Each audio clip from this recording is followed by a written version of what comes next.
Good evening, everybody. I hope you had a wonderful weekend. It looks like we do have a few more hours, and in these hours, we're gonna have the pleasure of watching Gold by Library playing against Highlands. We're ready to see what the boys are gonna do today in this.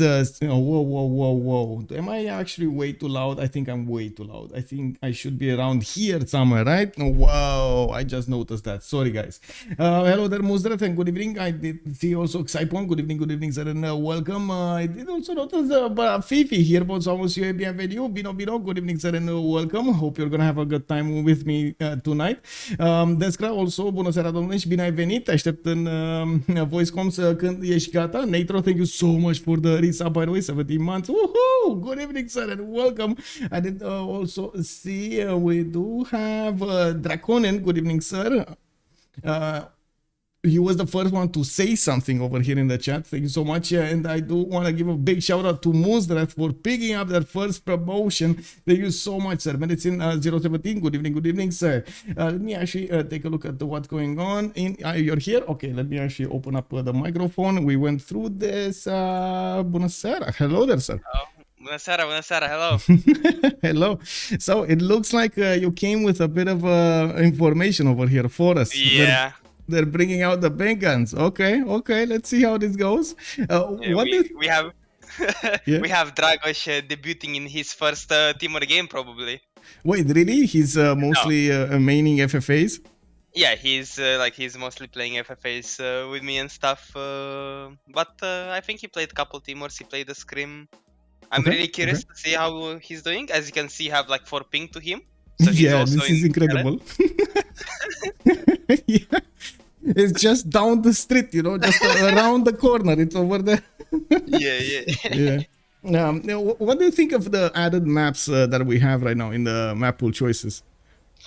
Honestly, anything to shake up the meta, I think. Especially with the new Civ, considering I think the Season 2.5 wasn't played with the new Civs. Or only with some of them. Yeah, especially with that, it's like an interesting shake-up of the meta. I mean, all the new civs, all the new maps, it can create quite a few strategies. Yeah, with the BBG update, that did shake up quite a bit the normal meta that we had before.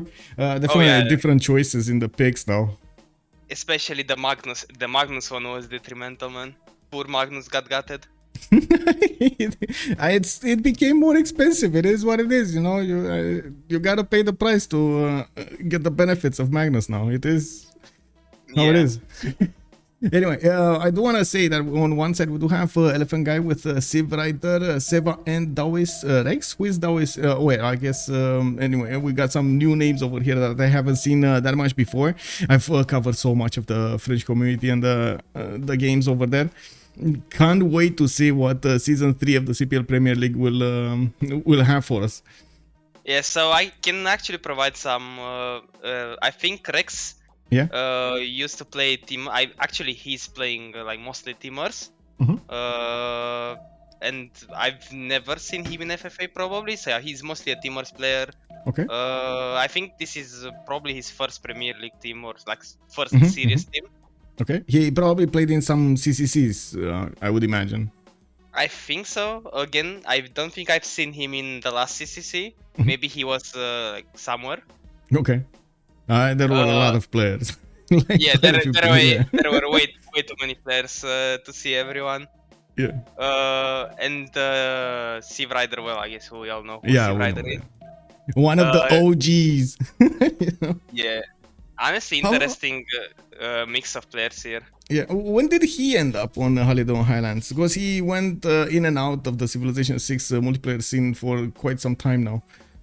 Yeah, I don't know, honestly. My experience with Civrider is that I was playing an FFA with him, and he backstabbed me with 2k military worth of Impi Zulus. Yeah, classical. I mean, he had his fun, Yeah, and that's because of Juvenile, if you know him. Yeah. I do see the map has been chosen, and we're gonna have quite a treat today. Not only we're gonna have new players that we do need to take a look at, but we also have Primordial as a map. This is with the classic ridges, if I'm not mistaken, or do we play it on a standard? This is actually quite a question, because default should be Classic, but I don't know if CPL Premier League implemented an exception for Primordial. I'm like the rules for Premier League. I'm actually not sure, but as far as I know, BBS fixed the classic ridges on Primordial, so you can still get the volcanoes. Oh, okay, okay. That makes sense. Yeah, okay, so yeah, from a technical point of view, you can play it with the classic ridges now. Perfect, perfect. But I don't know about the rules though. I don't know about the actual rules. Yep.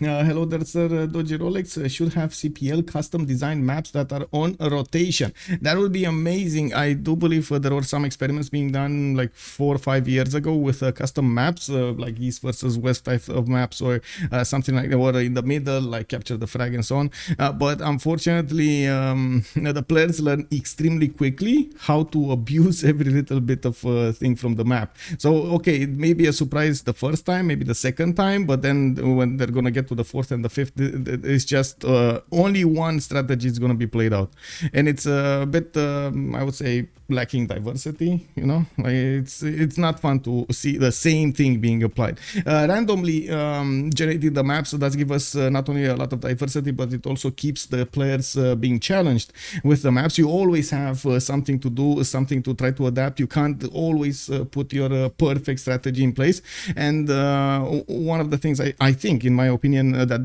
does make this game very, very great. This is amazing that you have this happening, and you can still play it in a relative competitive environment.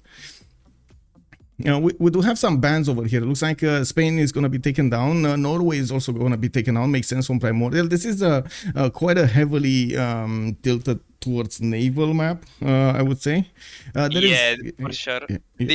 This map is mostly connected through the sea. Maybe 1 or 2 canal cities, but the sea is kind of everywhere on the map. So if you have a coastal, you can probably get attacked from far away. Yeah, exactly. So you can't really ignore the coast. I mean, maybe, you know, if you spawn like right smack in the middle of the land, maybe. But most of the time as a team, you cannot ignore the coast. You're going to need to pick up some coastal civilizations of some kind over here. And it looks like they're target banning these that do have not only uniqueness, but very good abilities on the seas. Do you think they're going to keep on doing this? What can you tell us from behind the scenes? Do you know anything that it might spark some interest over here with... I don't know, maybe Civs, preferred Civs?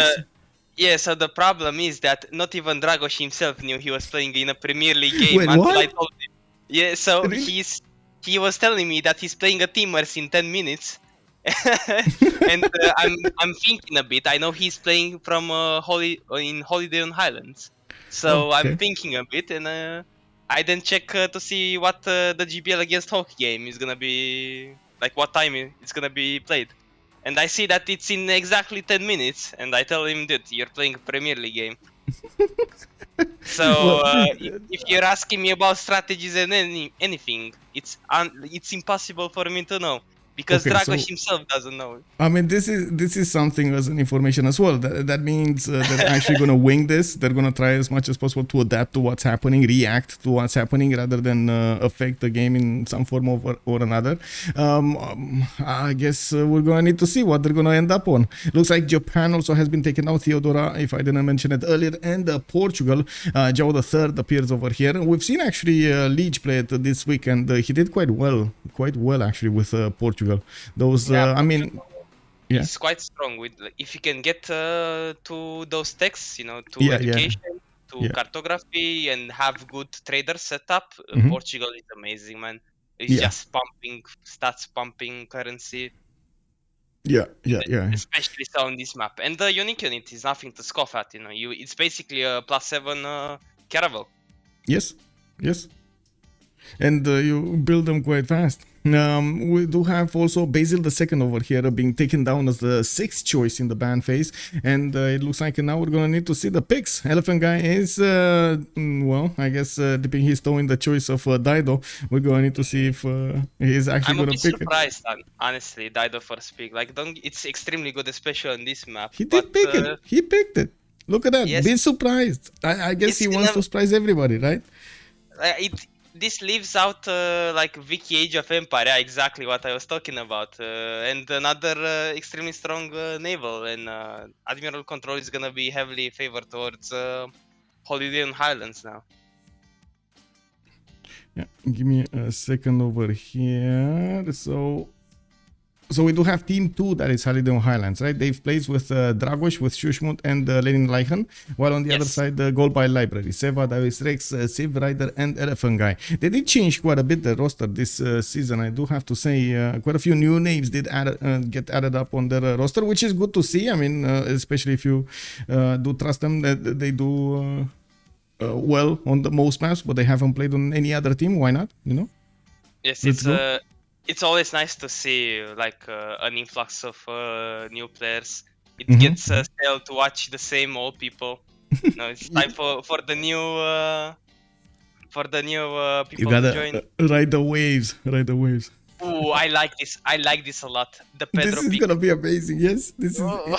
indeed gonna be amazing. We do have England over here as the second choice. Age of Empire this time, so not Age of Steam with that late game bonus. We do have Indonesia being picked up, so we might actually see some jongs during the game. And we do have Pedro. Pedro was actually being mentioned here in the stream chat. Amazing, Like, amazing. yeah. I absolutely love Pedro, but it's so hard to play around him. Like, you don't have any bonus until nationalism on the coast. So On the coast, you're yeah. so you're basically forced to like settle the coast later or have someone protect you, because in a it's really hard. It's a bit weird for him to go into harbors To right commit, away. yeah. Yeah, because you have that bonus on commercials, you have the bonus on campuses or on Theater holy squares, sites. holy sites. Yeah, everything else other than harbors. It's just the game doesn't incentivize you to go on that coast. Until, like you said, nationalism, when you're gonna get like the best battleship in the game. Yeah, but this is why I also like the pick on Primordial, because it's the kind of map where you're always gonna have like some coastal towers and next to you somewhere. Yeah, So you can that's always true. join the coast later on. Sea control is definitely going to be very, very important for them. We've seen, I think, last time in most games, actually, I wouldn't say last time, but in most games that we've seen on Primordial, the ones that did win the sea battles did manage to win the game. Yes, maybe we're going to have some skirmishes. There's a decent amount of land, sometimes connected land between multiple civilizations that they can pass land armies, and of course looking at how the oceans will spawn and so on and so forth will tell us what kind of possible conflicts or targets they're gonna have. When we're gonna need to see that, well, it will take us a few moments to realize, oh my god, man, can he do it? Can he survive the land and the navy at the same time? That is, I think, the biggest question. Will we have somebody in a 2 versus 1?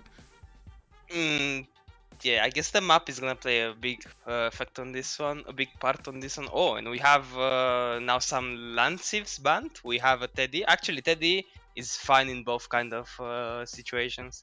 Teddy really really good civ in this kind of Yeah, on this kind of map. I gotta say there still are so many good choices for them. Mapuche, for example, nice to use between. What did they do for pre-game bans? Did they actually do the pre-game bans somewhere? Oh, they did. Scotland, Gorgo, Colombia, and Sejong. So those are gonna be the first. We mostly have the usual suspects in the pre-game ban. I feel like Scotland and Sejong almost never get through that phase. And then you have Gorgo and Colombia, which both have been extremely popular and extremely strong. Yeah, well, there we go. We do have the 4 remaining bands here with Australia, Hungary, Teddy Rough Rider, like you mentioned, and Dutch. Dutch actually got into the ban phase. How did this happen? How did Dutch get into a ban phase? Oh, okay. There's so many naval seas picked and banned that I think the Dutch EU is actually not too shabby. It's pretty decent. Yeah, but still, there are, multiple Englands. There's still a lot of choices. I guess that's a bit weird. Even the other wikis, like the Age of Steam, Elizabeth. Yeah. Yeah, they did actually think to pick Elizabeth, but it looks like Seva did switch from Cleopatra. Oh, wait, they are gonna pick Elizabeth. It's just gonna be somebody else. So Seva is gonna go for Cleopatra, and it looks like Daoist Rex is gonna be the one with Elizabeth the First. They're gonna have three civilizations, that two civilizations mainly coastal, and then Pedro II that can at some point get in. Oh, wait. look at that. Switch. Never Age mind. of Steam. Yeah. What?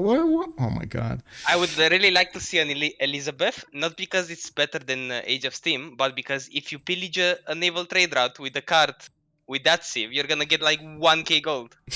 Yeah, it's insane. Yeah. No wonder she likes the sea dogs just running around the map everywhere.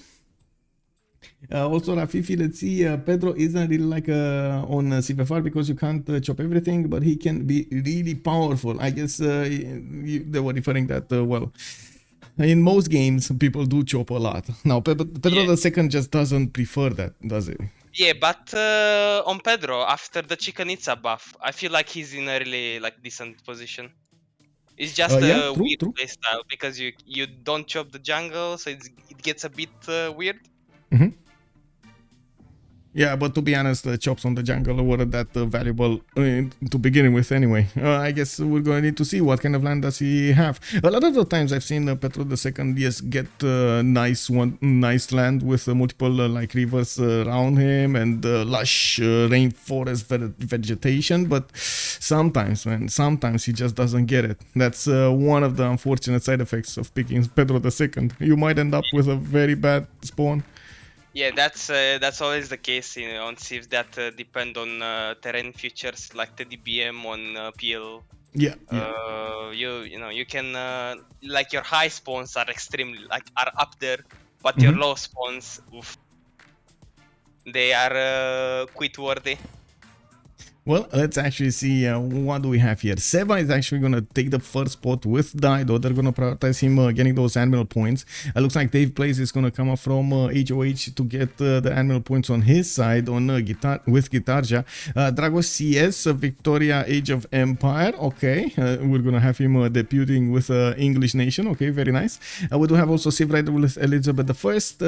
Lenileichen on Qin, Mandate of Heaven. Wait, they actually picked this? Okay. I mean, this is... Oh, wait, he really likes this. Oh, I totally forgot. He really like... This is like his main, right? This is like his main civilization to play. I guess it's gonna be the CV angle over here. Maybe still Etemenanki from Egypt.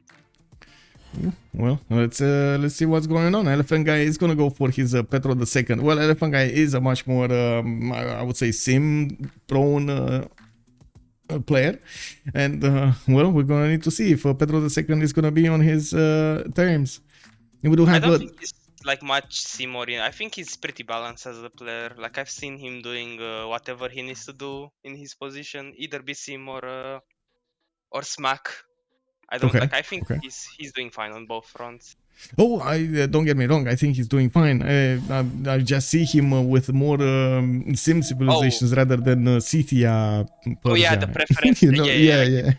The preference is probably more towards the sim side. You've never seen him on Mapuche or Scythia Pro. Yeah, exactly, right. You just I don't know. It doesn't mix. Like it's a different type of applying his power in the game. Elizabeth I on Civrider, and well, we did have the last choice over there that just. Well, disappeared from in front of my face.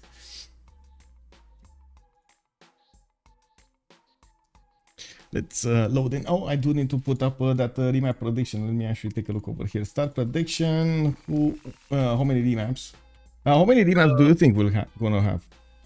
Honestly, I think we're gonna do 2 remaps. Each team is gonna try to roll the dice, especially for Pedro and for China.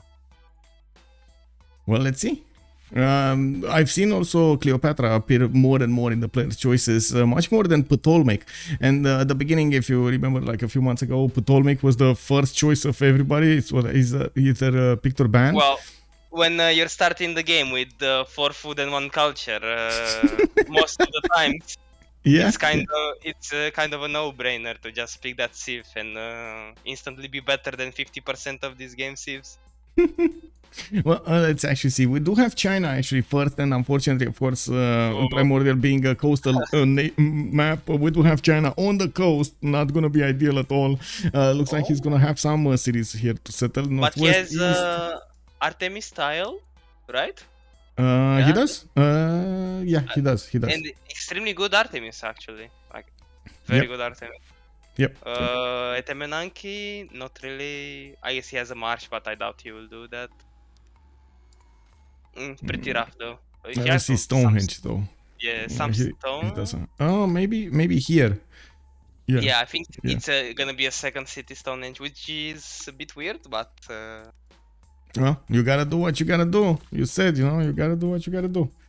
He does have also to the southeast Dragos CS, and they will probably want to trade with each other. I'm pretty sure we're gonna see a connection city at some point being look at that established. Canal.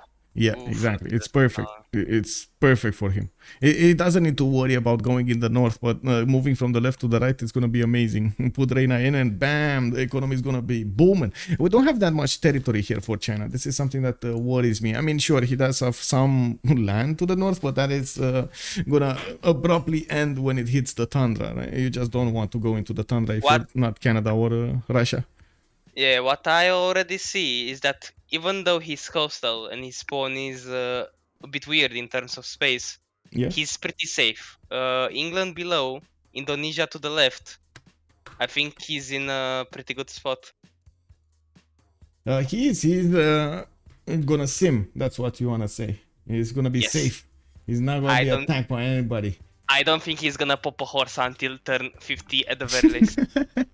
Maybe some era squad. We'll see. Let's actually take a look here. London Dragos CS coming up with his scout. He does have some extra gold from a truffle tile from what I do see. And oh my god, they're pinning the map. We do have him with quite a few cities actually to settle on the coast, and looking at his options, doesn't look like anybody's actually going to contest, or maybe Civrider is going to contest, right? Their opponents. So yeah, there we go. We got our possible first contact. We do have Elizabeth I that will need to do something about the England Age of Empire from the other side. Probably it's the worst matchup, probably. Like, I would rather have Dido up against any of their navals. Instead, we're gonna see that Dido is in a sad puddle. Yeah, he is. He's just sitting over here. Doesn't have anywhere to go. Well, good thing is he has so many cities to settle, and it looks like he's not going to be far away from Civrider on the west. He's an ally, so I'm pretty sure they're going to set up coastal trade routes over here from one side to the other of this pond. Now, I'm a bit surprised that Sheffield got settled on the east here. He cannot settle an easy canal city unless he's actually going to build a canal to the north. And but the canals come slightly earlier now. Yeah, they do. They do. So at least there's that. The canal on the mark tile. At least that, yeah. We do have Scythia also to the southeast of Age of Empire, and it looks like he's going to play bodyguard here. There is a very rough terrain for him to go through the east and try to get to Civrider. This is, I would say, actually next to impossible. This is unbelievable. How many problems do you need to encounter during this land? Like, not only hills and rivers, but one-tile passes, mountains. I honestly think that by the time you're gonna try to get your army there, volcanoes are gonna kill at least half of it. Like, look at the amount of volcanoes. They're like landmines, like they're planted everywhere. Yeah. I'm pretty sure Schuhmut over here is gonna try as much as possible to sim up and see if he has some later on opportunity. Of course, when you do get to railroads and so on, moving an army through this kind of terrain is not a problem anymore. You just move it quickly. But it is what it is. Until then, we're probably gonna see some form of. I mean, he could settle a coastal city if he wants to pick a fight with the bad boy over here next to him. He can definitely settle coastal, get some caravels. That's the advantage, I'd say, with land civs that have bonuses that translate into naval warfare. You can come with them on the coast later and just chop galleys and prepare, chop a big amount to rebuild. This is quite a rich coastline. It has a lot of chops, and I can only imagine how many boats Dragos is gonna get, not only from his free boats or from the Royal Navy dockyards, but also from the chops. Oh yeah, check continents. We forgot about that. Continents. One big continent for Empire. Maybe another trade route from over here in the north, but he doesn't have any other easy solution here. can't even settle this. Oh my god, look at that. Arbog is keeping this. You see? Oh my god, he's keeping all of this continent just for himself. And look at that rainbow of continents to the right. Yeah. Well, let's take a look at Elizabeth, right? We do have Sheffield here with a scout coming up in 110. Looks like he's going to have a 311 fish to work to the northwest, and has a geothermal fissure from that continent split next to it. He definitely has quite a few cities to settle to the north and to the west side. We're going to need to see how he's going to plan his harbor setup. I can definitely see him putting a harbor outside, like to the northwest, not here. But like you said, canals can be a thing. I don't think it's a bad thing. Just put the harbor in between the two fish, and it's fine. Like it's gonna be a +2. Anyway, yeah, true. We do need to see how fast is he actually gonna have the vision over his opponent and notice what is his position. To the north, Rakedet coming up with settler in 410s. We do have him with the 3-1 sugar tiles to the south, a 3-2-1 wine tile, and quite a few tiles here that would benefit from Lady of the Ridge and Marshes and Etemenanki bonuses. I can. That's an Egypt spawn if I've seen one. But imagine that spawn now on Cleopatra, on the old Cleopatra. Oh yeah. Yes, please. Yes, please. I mean, even now, I wouldn't mind. The Code of Laws does slow down a little bit, but it definitely doesn't take away from its shine. I still think it's a very powerful civilization. It just some players think it's a bit more RNG than it is on Egypt.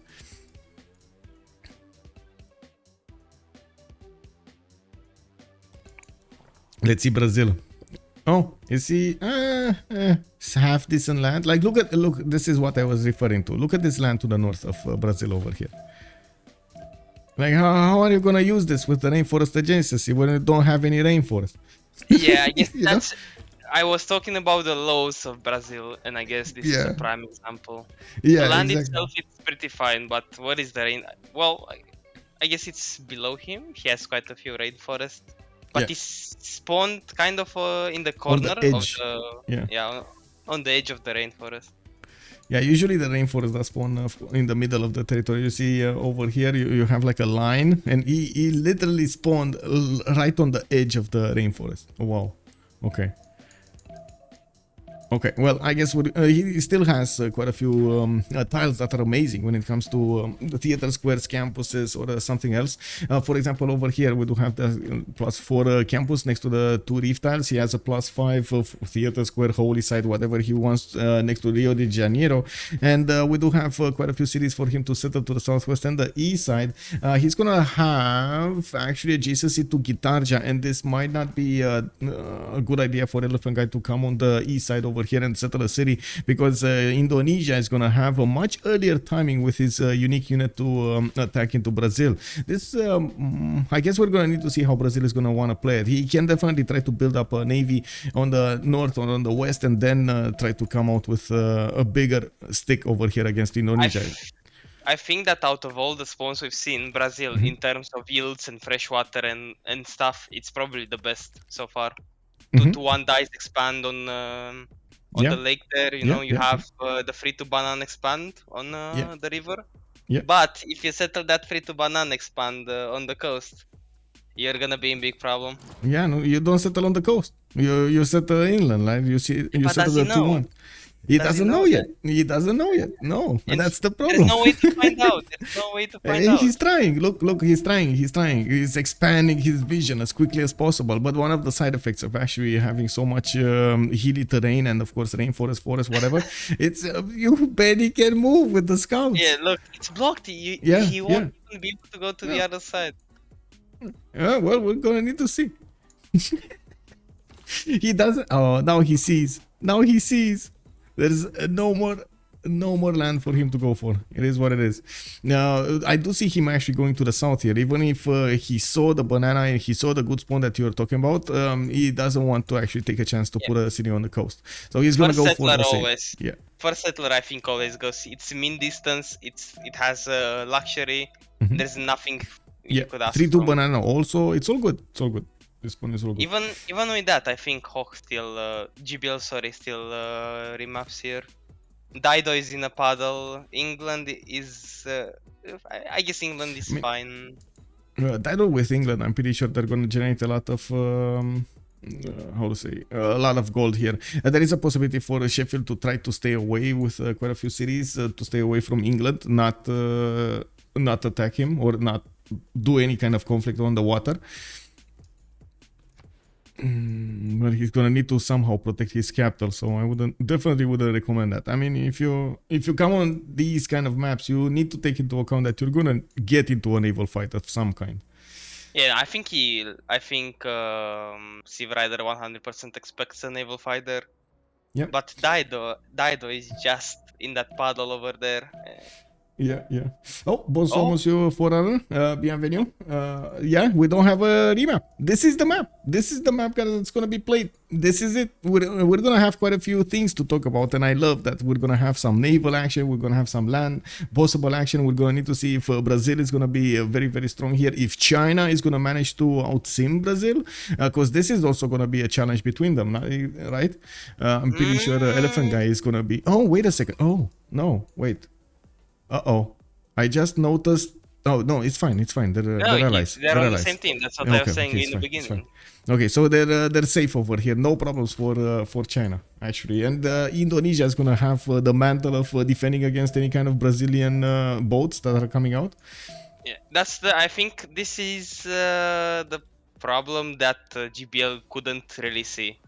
That China is completely free sim. And it's not a matter of out-simming Brazil at this point. China will just win culture if given enough time. It's just the kind of Civ it is. Oh, let's see it. Of course, if played properly, I have to put this disclaimer in. Yeah. I mean, yeah, I'm gonna circle back to that. Give me a second. MS Doll, good evening, sir, and hello there. Start makes me shake in anticipation. Yes, the Clio start is amazing. Thank you so much for the 100-bit Monsterrat. Much appreciated, sir. Monsterrat also did tell us there's a +8 base campus for Scythia. Wait, Schuhmut over here. Where did you see the +8 campus? +8 campus? What is that +8 campus he's talking about? Do you see it? Scythia. Yeah, I see a +4. I see a +6. No, this is the +8. 4, 5, 6, 7, 8. Yeah, +8. Look at that. With that. Oh, he nailed it. Oh my god, amazing eyes over there. Eagle eyes. Unbelievable. Yeah, but I don't know if you're actually gonna send a settler all the way there anytime soon. Well, let's see. Schuhmut might surprise us. You know, there's always the element of surprise. Look at the remap vote.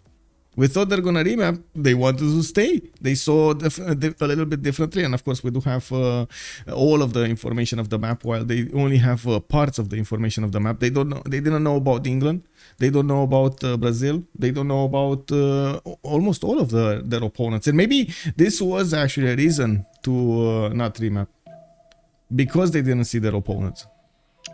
No, I think Hoch shouldn't.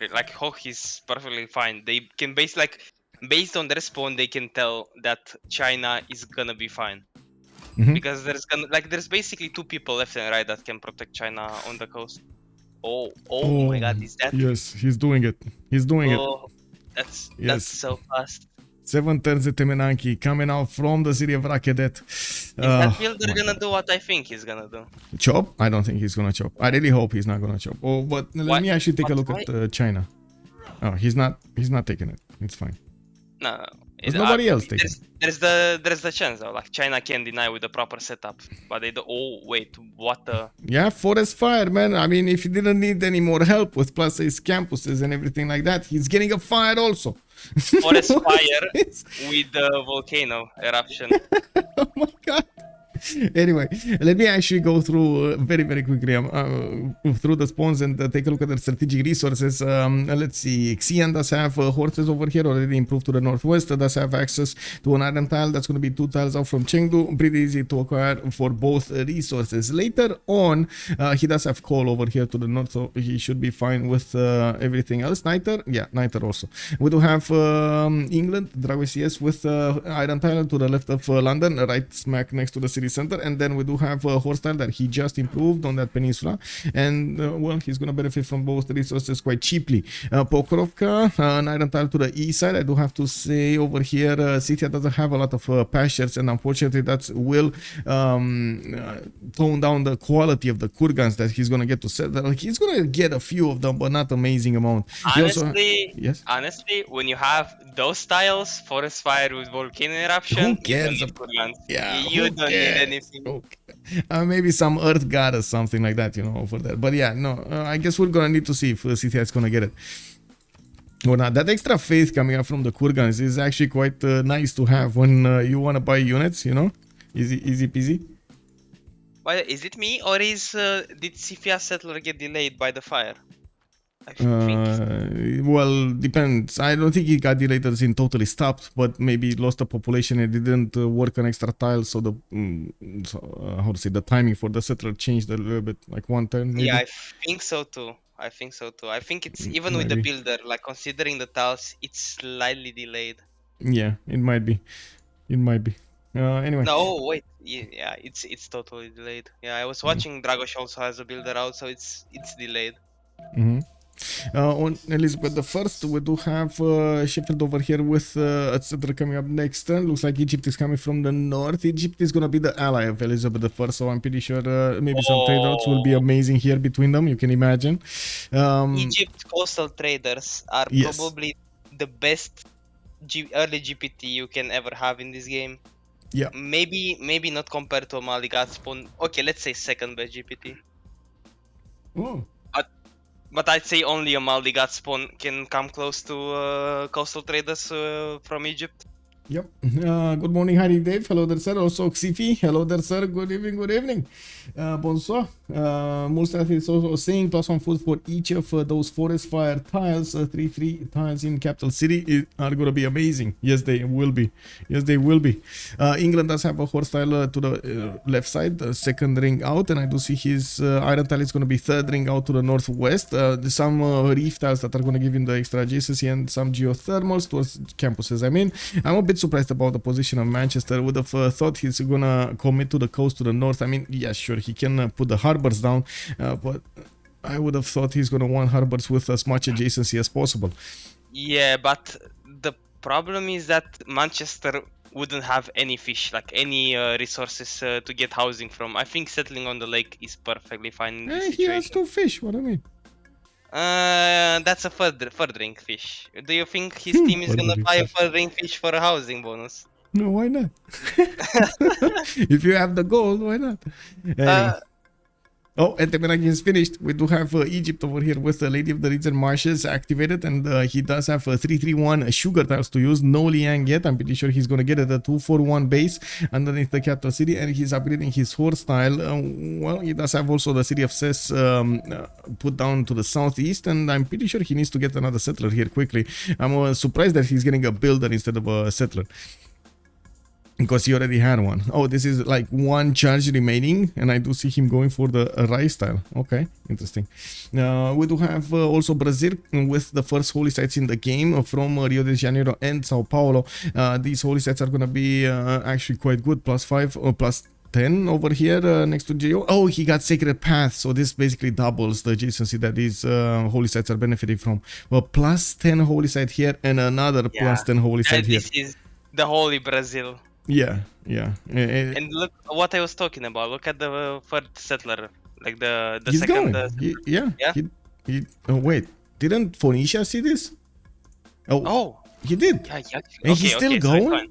Wait. Yeah, there we go. He's going inland. Yeah. I was thinking he's gonna go. It's fine. He's gonna be safe at least until battleships. Battleships is gonna be a different thing, but he should have the strongest one, right? He should be. He should be fine. Yeah. I don't think normal battleships stand it. Well, normal battleships are fine, but the Minas Gerais are just too fast. Yes. What do we have here in the south? Dido already put his third city. Looks like the city of Tyre will have quite a few bananas to benefit from in the north, but he needs to improve them, getting a builder in 2. And I'm pretty sure he wants that celestial navigation bonus, so he needs to upgrade some of these coastal resources. Has the faith coming out from the city in the south, Sidon, and looking at his strategics, he has horses in the second ring to the east and the third ring iron tile over here to the east side. Now looking at Indonesia, we do have him already with God of the Sea. This is well, kind of usual for Indonesia. He's getting 2 faith per city on the coast, and well, you can imagine. What do you think about Indonesia making 2 galleys, one of on each sea? Well, they're kind of connected. You mean why is he doing it? I'm pretty sure it's more for scouting purposes, and if he does have a city state to kill, he can use them, like gang up on one. Does he have one? I guess Geneva might be a target, but it's only 1 tile of attack. This is kind of hard to break through. I doubt Geneva is a valid Preslav? Oh, yeah, Preslav is actually good on. Yeah. There we go. Preslav in the south. Just needs to get, and looks like the galley is going there in the south. Let's see. Does he have the vision? No, he doesn't know about Preslav yet. It is what it is. Anyway, in the city-states, we got Mohenjo-Daro with Rapa Nui and Kumasi for the culture city-states. Preslav with Volin and Valletta will be the ones for military. Geneva, Hattusa and Fez will be providing the science bonus. We do have also Cardiff for the industry. Looks like Zanzibar is going to be the only one for trade. And let me actually see, where is Zanzibar? Here. Bam. It's to the north of China. They could actually keep this as a pocket kick. Let's get a bit of gold pocket.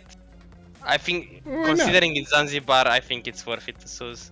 It's for sure Suez, right? any other gold CS, maybe you can make an argument, but not Zanzibar, man. Not Zanzibar. Okay, those extra amenities are just more valuable than the gold. Okay. Yeah, true. Maybe. We do have China over here getting his Temple of Artemis. He's also getting a settler out in 5 tons. We do have more builders from the other side, and it doesn't look like he actually did prepare for the Stonehenge, but he got the city of Chengdu. I'm very surprised he didn't get the connection city. I'm very surprised. Afraid, why? But why would he? I don't know. He just needed to go 1 tile to the east. That's it. I guess he just didn't want to spend the turns to move all the way there. And the connection city as well, it's kind of a bad city. You don't really have that many tiles to work with. So I think it's mostly about the tiles. Like you put in between the stones on the canal city, you won't really have anything to work with. Debatable. Debatable. Like the city doesn't have physical tiles for the design. He does. It's just some of them are a bit expensive.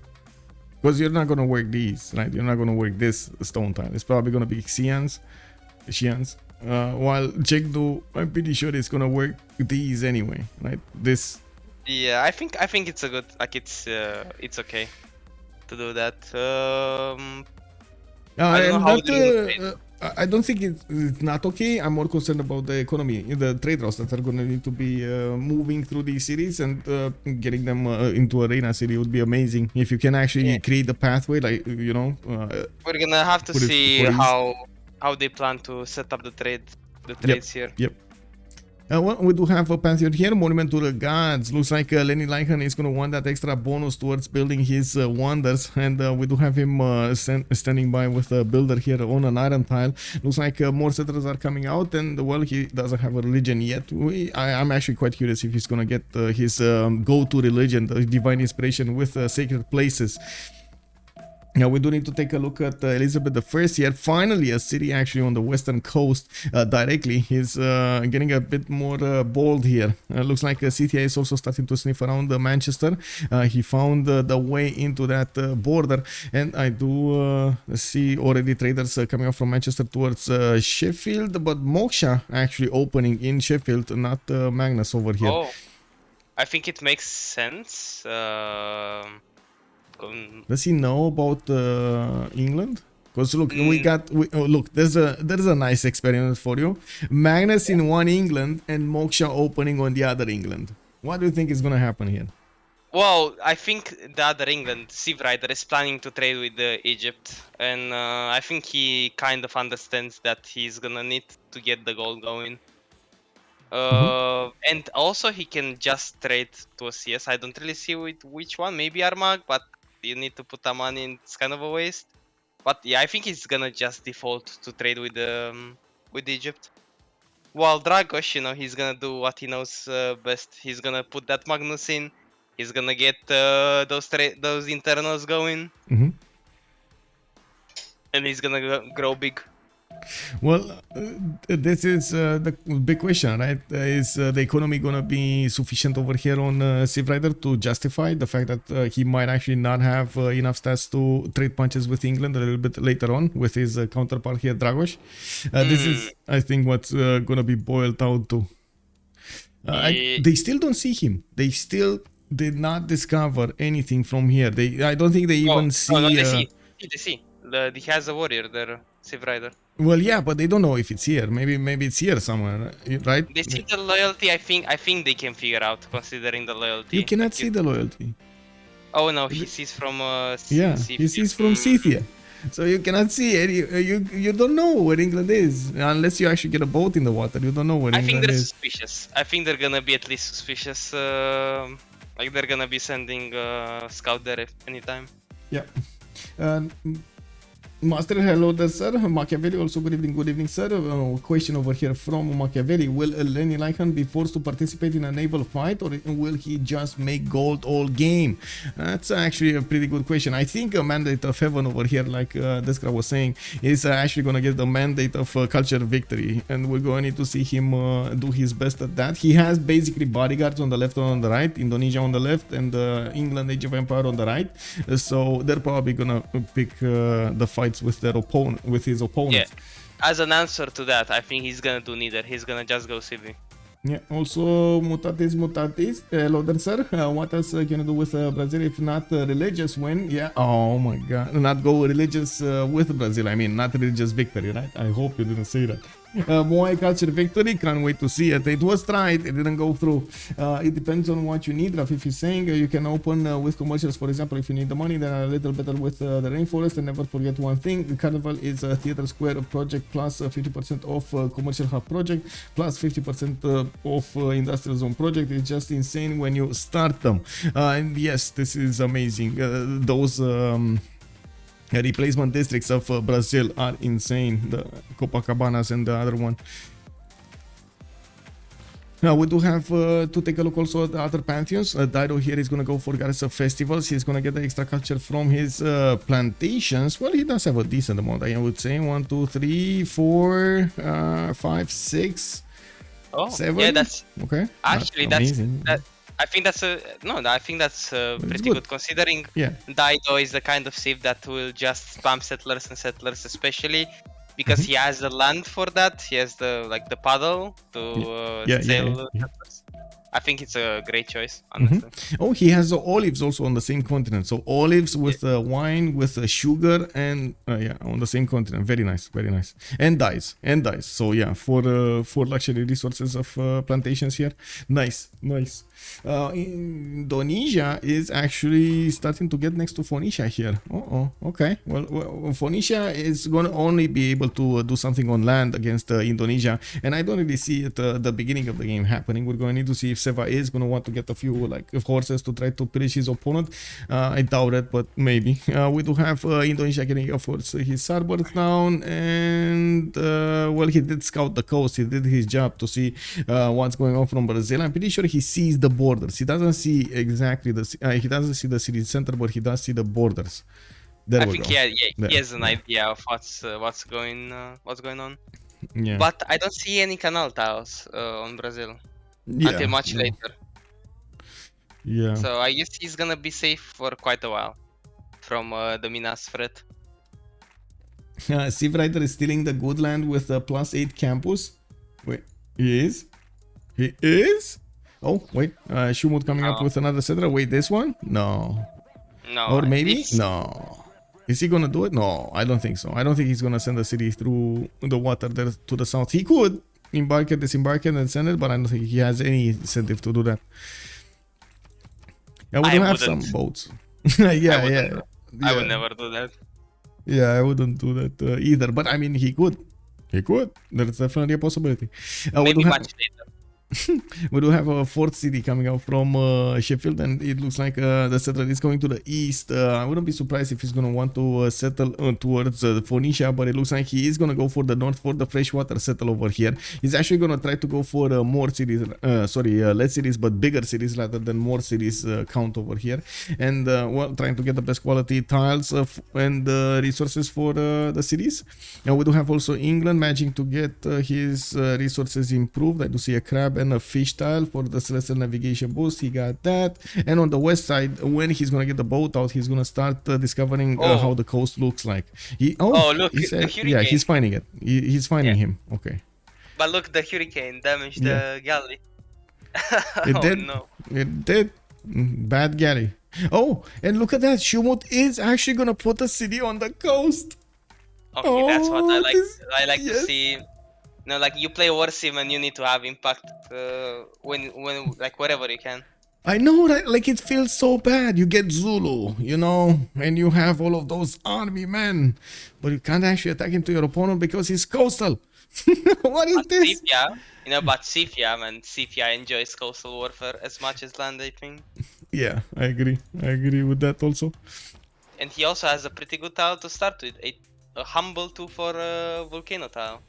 Yeah, Machiavelli already calling it out. We might actually see another nuke game over here. Do you think it's gonna go that long? Because usually, to be honest, the primordial maps are not actually that long. I think, I would predict that the naval fight between the Englands is gonna be a stalemate, mostly because of that choke that they have there, the Elizabeth has there. Yeah, yeah. And I think that going Magnus instead of Moksha will give him that tiny edge on the tempo. Yeah. That he's gonna need. But I think GBL is gonna really afford to buy those libraries with gold. They are gonna make they're gonna make a lot of gold. Well, I guess they're gonna live up to their name. That's good. Yes. Oh, look at that city. Oh, this is amazing. Necken did get placed over here to the northwest of Raketet, and oh my god, these tiles. The Temenanki bonus, Lady of the Reeds. This is nice. Capital too. Like it's already 20 signs with 7 culture at the moment. He's gonna get those monuments up. I'm pretty sure we're gonna see Moksha at some point. Looks like he's getting his commercials and the markets. And Brazil already got his prophet, by the way, got the first religion. Egypt is on only 2 great merchant points a turn, unfortunately, but it's still early in the game. Now let's actually take a look at the religion. Oh wait, he didn't activate? Not yet. Yeah, so. And by the way, I actually love the fact that Egypt is going straight into markets because he knows that he needs to start trading ASAP. Yeah, for sure. What I think though he could have done is not to go Liang first. I think you can go Moksha first, to catch up a bit. What's going on? I don't know. I was trying to figure it out, but looks like Elaphantguy is saying something about Dave. What was that? He's asking him what was that? Nothing? I don't know. What is this? So Elaphantguy is over here, and I guess their only interaction is next to the borders of Phoenicia. Anyway, we do have the 4th and the 5th city coming out from Phoenicia, and I did see actually quite a few 4th and 5th settlers coming out from the nations here, a 4th city from Indonesia, but it looks like he stopped at the 4th one. He's gonna get his harbors next, and he's gonna try to get the lighthouses. I wouldn't be surprised if he's also gonna put down a government plaza in the meantime. Scythia did plant his city on the coast. Pazerik is gonna get the option to get some caravels and or frigates against England over here, Civrider, and we do have him starting to get the kurgans going. A 5th settler coming up from Isik. A big question if he's gonna get another one, but I don't think he's gonna get another coastal, to be honest. No, I don't think so. Anyway, we do have England with quite a few cities, 2, 3, 4th and a 5th one coming soon, and Gavron Plaza also finishing up in the city of London. He's also getting his Royal Navy dockyards going with the lighthouses inside of them. We do have his sources already booming, and I do see a truffle tile already improved. I don't see any other resources. Only one amenity. Could get another one here, the amber tile. That's it. Yeah, a bit Yeah. unfortunate though. He's gonna run into a minus problem. Maybe he's I getting think it from his allies. yes, I think he's gonna need his team to patch him up on this one, especially Mr. China over here. Oh, this is a problem. Look at that. There, three of them are actually on the same continent. And we Oh have yeah. Indonesia as the fourth, as the second continent here. This is not cool. This is No, actually this is not cool actually for really them. bad. This is Yeah. actually really bad. On the other side, we got over here England on one continent. It looks like there's a very tiny continent of What purple is that? here. I don't know, What man. is? This is the whole continent of Baltic. I don't know what this is. It's 30 tiles of a Yeah. single continent. Yeah. And half of it is mountains. It's basically Armag's city state. You know, this is his border. He has the whole continent. It's fine. Are there even all four luxuries on that continent? I think there are I don't think so. There is like 1, 2, honey, 3, cotton, mercury. 3. There are 3. They're not 4. Oh, and four. No, four. Oh no, 4. There, yeah, Yeah. Mercury with cotton. Oh, yeah, they're 4. One, They're 4. one of each. One of each. Unbelievable. I mean, this is gonna be amazing for Scythia, I guess. He's gonna get one city. This is a must. Now this becomes a must. You get one city and you get all of those amenities there. 3 Yeah, but amenities. it's Bam. only gonna be for Scythia. Well, I guess he can trade them to his allies, but Yeah, and what are they gonna trade back? As extras. He doesn't have extras. He just has for him. You know. yeah, that's gonna be the main issue, and especially on naval fights and naval maps in general, you really need the luxuries because you cannot go classic Republic legacy. Yeah. Oh, You need the legacy. Machiavelli is saying that's basically Ireland, since Armagh is the capital. Well, I guess. Yeah, To you be can honest, make a little country out of that. It's Oh. definitely a little country. Oh, and you see the play. You see where the Brazil settler is going. Oof, I like this. Wait, Brazil Left. settler. Oh, he's going left. He's gonna be on these seas as well. Okay, okay. And we're probably gonna Canal- see a canal here. Canal there, Minas Gerais, and it's gonna. I think that like whenever you get Minas out, oof, it's almost over. I don't think there's anything that can reliably hold me. Maybe Spain. Maybe Spain is the only sea that can reliably hold them. Oh, look at that. Chengdu did manage to get the Stonehenge, and he got actually the religion before Brazil. Divine inspiration with sacred places. And of course, yes, he does have the 20% production towards the Wonders Pantheon. I do see him going for Oracle in Shenyang. We haven't checked Golden Ages though. I assume everyone got. Yes. I wasn't even worried about it. To be honest, I wasn't worried at all. Like, they have civs that do have quite a few bonuses at the beginning. I have, of course, harbors, unique harbors, or unique units, or stuff like that gives them a lot of bonuses. Let's actually take a look. Schuhmut, Pembrasian Voice Golden Age. We do have Scythia here with that city in the north. Gavron Plaza next to Pokrovka, giving him adjacency towards commercials. He also chose to go for as many commercials as possible and trying to get the trade routes as soon as possible for the Governor Magnus bonuses. He's going to beef up all of these cities, production and food. We do have also Qin, Mandate of Heaven, with played today, I should say, by Lenileichen with his 4 cities. He's getting Magnus in Longqi. We do have Moksha established in Xi'an, Oracle in Shenyang, and in Chengdu we're going to see a 5th settler. Looks like Audience Chamber is going to be the name of the game here, and this is a must because he does need to go for tall cities, as much population as possible to unlock as many district slots as possible to get everything he needs. I don't think it's a must. I think it's just the default. Must. It's a must. You don't like what I want to try to say is that you don't have a lot of space, so ancestral is out of discussion. You're not gonna fight anyone, so low warlord is out of discussion. So what's the default? Audience. That's what I said. It's the must. You know? Oh my god. I mean, sure, okay. I can totally agree on this. You can say the same thing in a million ways. Yeah, okay. But it's still the same thing. You know? Anyway, let's take a look at what's going on over here on Dave. No, Dragos. We didn't see Dragos. Where is Dragos? 4 series. We do have him with the 5th one soon. It looks like Civrider is over there trying with his warrior to block this, but it's not happening. What building did he do for Gaplaza? Dragos, I mean. He didn't. No building. He didn't even select one. He didn't do anything. We don't see. I guess he's getting the Magnus traders up first. Yeah, I do see him selecting Moksha as the next governor, and well, we're gonna need to see the Royal Navy dockyards over here start pumping out the boats. Oh yeah, that's right. They're not at war. They're not at war, not yet. Pembrasian Boys Golden Age for Victoria. DavePlays, let's see, 11 science with 24 culture on Indonesia, 4 cities. He got the 5th one. He actually did get Preslav. Maybe this is what they were talking about. Maybe they got Preslav and I don't know, they were worried. Do they even see this? I don't think they see this. No, they do. They do. Yeah, they do. I don't know. It's fine. They do. I still don't see Phoenicia go on massive land warfare against Indonesia until late game.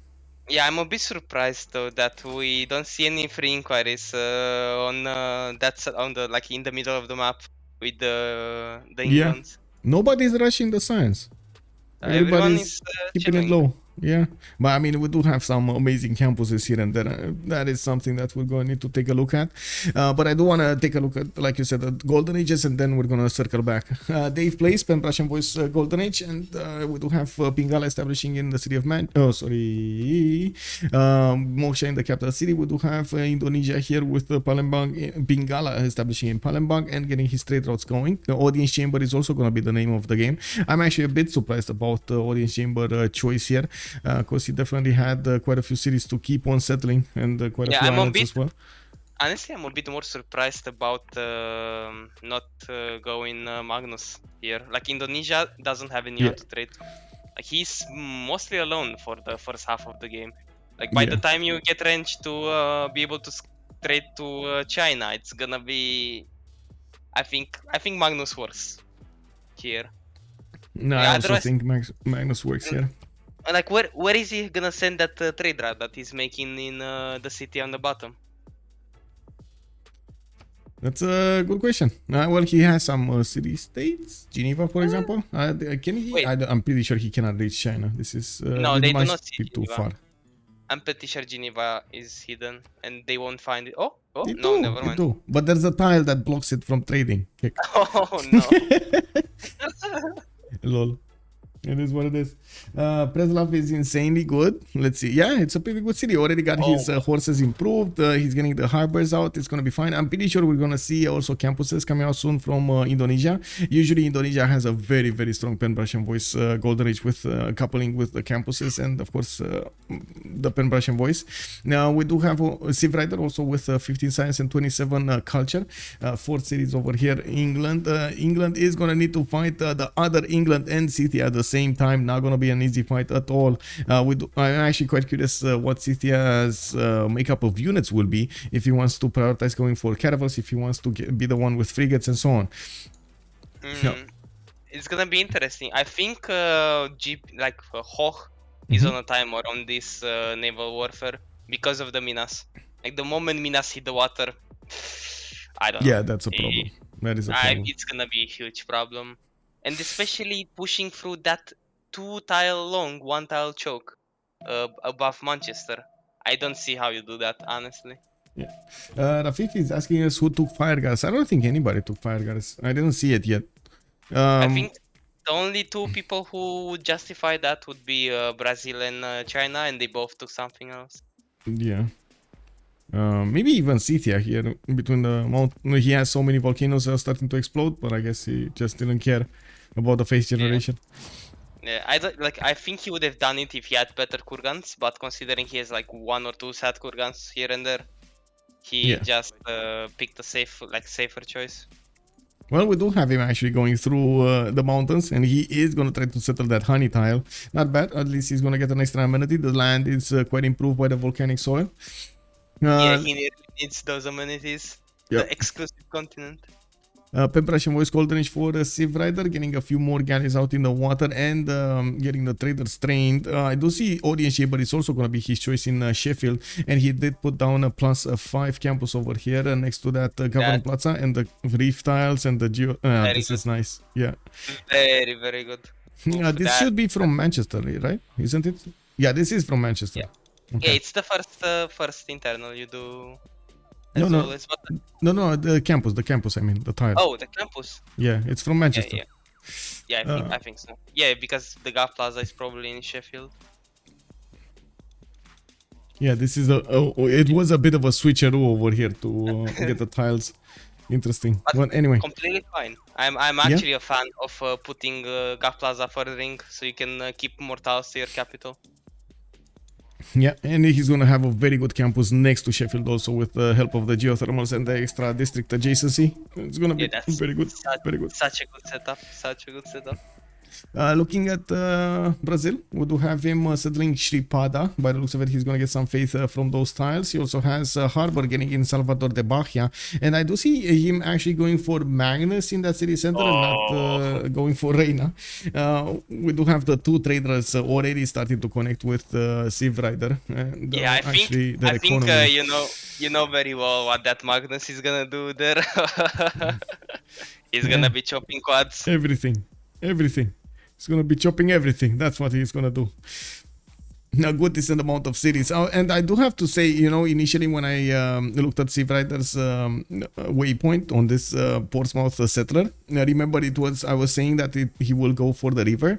Well, it looks like they kind of negotiated this in between when I said that and when probably Elaphantguy saw what's going on.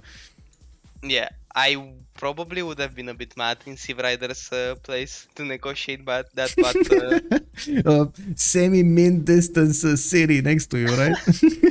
Yeah, it's fresh water, which is it's a luxury on navals, you know, fresh water. Yeah. But I guess he had to bend to Brazil.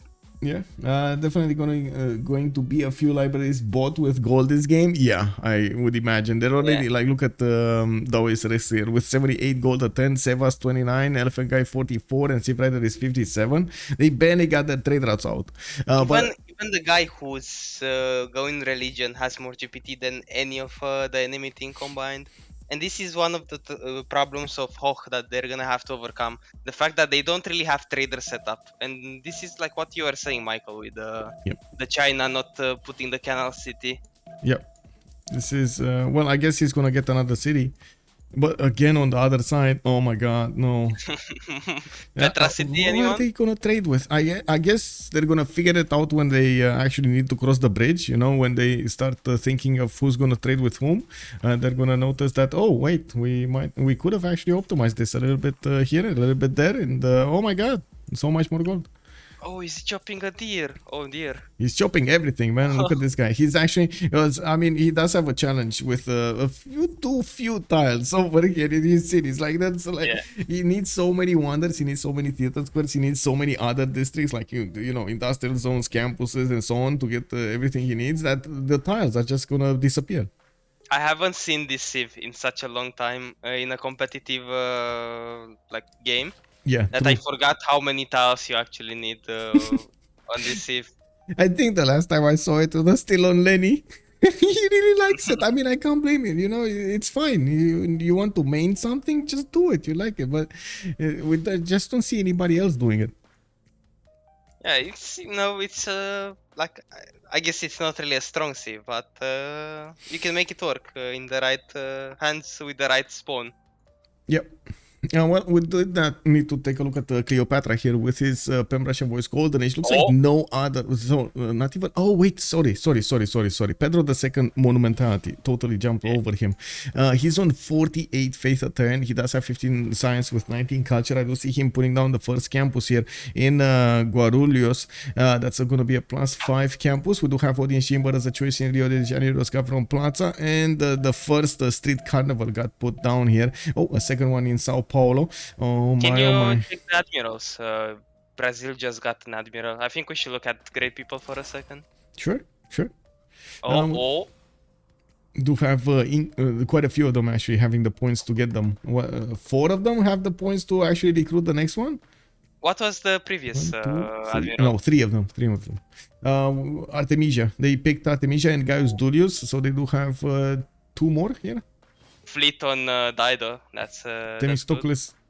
Oh wait, did he just get? No, he didn't get one. I don't see Egypt did actually manage to pick Zankian and Coleus. Uncontested, most likely. No problem. Scythia is starting to make 5 rate merchants. We do have Egypt on 6.9. So yeah, Scythia is actually going to contest the merchants. Not bad. And by the way, I just want to point out that Cleo is trying to deny Colosseum. from China in his capital. Yeah. You see the tile. You see the I setup. see the tile. I see it. And he still has 3 chops. Very expensive chops, but 3 chops. 1, But 2, his 3. capital is probably 40 prod. Honestly, it's Hey, it's 35. Yeah. You think he's 35 almost. he's what, 4 turning it, 5 turning it? I think he's actually gonna be like 38 prod when the arena no 40 prod when the arena finishes because of the amenities. It's actually seeing Hanging Gardens has been finished here in the city of Ses. And we did have him, of course, with Lady of the Ridge Marshes, 245 cities. Another setter coming out from that city of Ses, and I'm actually quite curious, where is he gonna go for? West side over here, is he gonna wanna put a city on the east? No, I think actually Brazil is gonna get all of this territory. Yeah, This is gonna be all of it. And he's this gonna is be a mostly, beast. This is mostly because Brazil can afford to put down so many cities without getting a big hit to amenities. You know, his street carnivals are doing working overtime. Yeah, true. We do have also Seva with Open Russian Voice Golden Age on 245 cities, and I do see him starting to get the religion of his ally of Brazil. We didn't actually take a look at this. Brazil did go for Feed the World for the extra food he's gonna get from the shrines and temples, and we do have +2 food, +2 faith, sorry, for the holy sites, and +2 culture for the theater squares from lay ministry. This is actually quite nice to spread it all around over here for those extra bonuses. If you do have theater squares being built, I'm pretty sure we won't have holy sites from Phoenicia or Elizabeth, but the others work. Yeah. Oh my god, I really like, by the way, what happened with these bananas over here. The extra culture point is just looking amazing in the city of Tyre. It's looking good. Look, 37 culture. The wonders of... Well, actually, he's in Pembroke, so I think it's normal. I mean, it's a little bit higher than normal, but it's good. He's getting horses up. I wonder where they're gonna go. Are they actually? Oh, wait, no, they see this horse. Indonesia has horses. He got the horses first. DavePlays over here is not letting this go. He's actually gonna want to keep this city at all cost. He's gonna show us the play part in the DavePlays. Wait, is there a possibility to get the connection? There is. There is. Look at that. You can take Rapa Nui and get the canal over here and then put it on the canal city and bam, get all of that navy. Yeah. That's extremely late, but I think the game, honestly, I think the game is gonna be decided before Dave has the chance to do this. You think? I mean, okay, sure. There are, I guess, by the looks of it, there are like 3 major scenarios, right? We got a culture victory first, which might be on China or it might be on Brazil. We're going to need to see, because to be honest, at this point, I can't really put my money on one or the other. I would say China will have earlier tourism, but then Brazil is going to catch up very, very quickly through the mid to late game. It doesn't have theater squares, so I don't. Yeah, I think it's gonna be like quite late. This like CV for Brazil is probably the backup plan in case somehow the game doesn't end on Minas. Yeah, okay. Second major angle is the naval warfare over here. If, for example, England almost dies, this is gonna be a major problem because England was also keeping China defended. So this is gonna be very, very bad for them. Like 3 cities can be easily taken over here from China. England dies, China is gonna be next for sure. Yeah. Okay. And yes, sure, we might actually have Indonesia over here. Maybe have some form of land warfare against Phoenicia, but I doubt this is gonna be like very, very like early in the game. Maybe a few skirmishes here and there, but not, oh my god, I'm gonna get 10 knights and overwhelm my opponent with them. I don't think this is gonna be the way. So I'm expecting a lot more simming done before we're gonna see this war started up between England and England. Dragos CS against Civrider. Hitbox also, good evening, sir. It's a theater square, not a Colosseum in Egypt. Wait a second, did he actually put a theater square there? Oh, he's denying pyramids. Yeah, he's getting. Wait, somebody was already building pyramids. Whoa. Oh, okay, this is pyramids. Okay. I guess the Colo got denied by, the Colo got chopped by China before Egypt had the chance to get it. Yeah. Look, man, we barely saw Colosseum. We barely saw that finish. Yeah, free chops, couple builders, builder charges used. I don't know who called me. Can you check the government of China? I'm pretty sure he's autocracy. Yes. Excuse me. Let's see.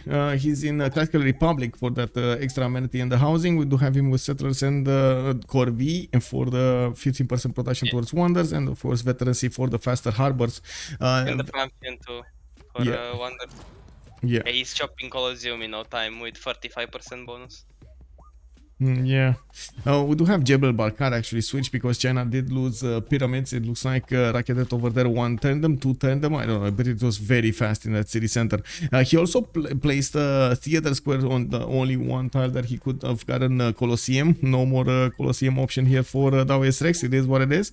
He's gonna get another center, but to the north this time. I was expecting it to go to the west side here. It looks like he's gonna try to do maybe a city here. It just doesn't look good. I don't know why he's going there, but I guess it is what it is. And maybe we're gonna see something here, even though I really doubt that we're gonna see a city on that coast over there to the east. I would really like to see a Petra on China in that city that wanted to do the pyramids. Here. Yes. So 1, 2, 3, 4, 5 tiles maybe improve. I mean, yeah, that's not bad, but it's probably way better than Jebel Barkal in this position. Oh yeah, because Jebel does give you the amount of units after the city count, right? You get in each city center being hit. No, I think it only gives you 6 iron. That's it. No? Yeah, but the rest, the faith. Plus for faith for each city center within 6 tiles. Oh, yeah. Yeah. And the faith. Yep. I don't think I've ever built that, or maybe one time. No? I mean, you know, sometimes. Yeah, it is. But sometimes, you know, you do need the wonder, you get some extra tourism, you get some extra faith. I mean, why not? You know, it is what it is. If you do manage to place it between like 4 or 5 cities, easy peasy 20-30 faith. Now we got England over here with a lot more bonuses than Dragos. Looks like Elizabeth I, Civrider is also benefiting from Himerius already. He got one that gives him bonuses towards caravels. Looks like Rajendra Kola has just been picked up, and Indonesia is going to get Leif Erikson probably next turn, 73.5 points out of 75. We do have also Scythia managing to pick up Marcus Licinius Crassus, and I do see Hanno the Navigator by England, Themistocles by Indonesia. They opened them all up. Looking at the gold generation, Egypt is just booming. Let's check their text, like where are they towards caravels. Let's see.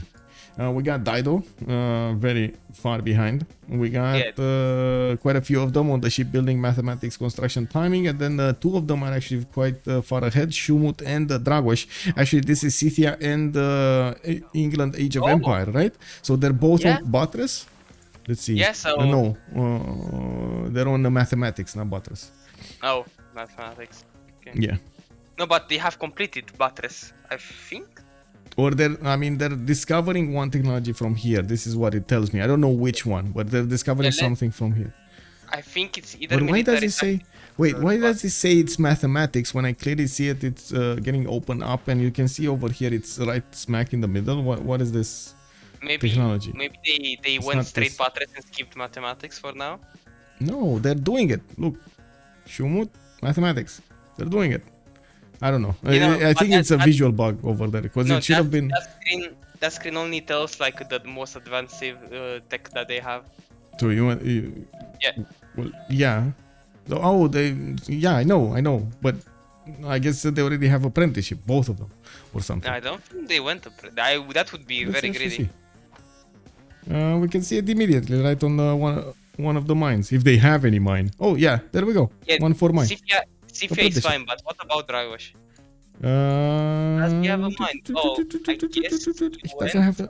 Wait, he went apprenticeship without a single mine? No, he has mine. Yeah, he has apprenticeship. Look, 231. Okay, surprising, honestly.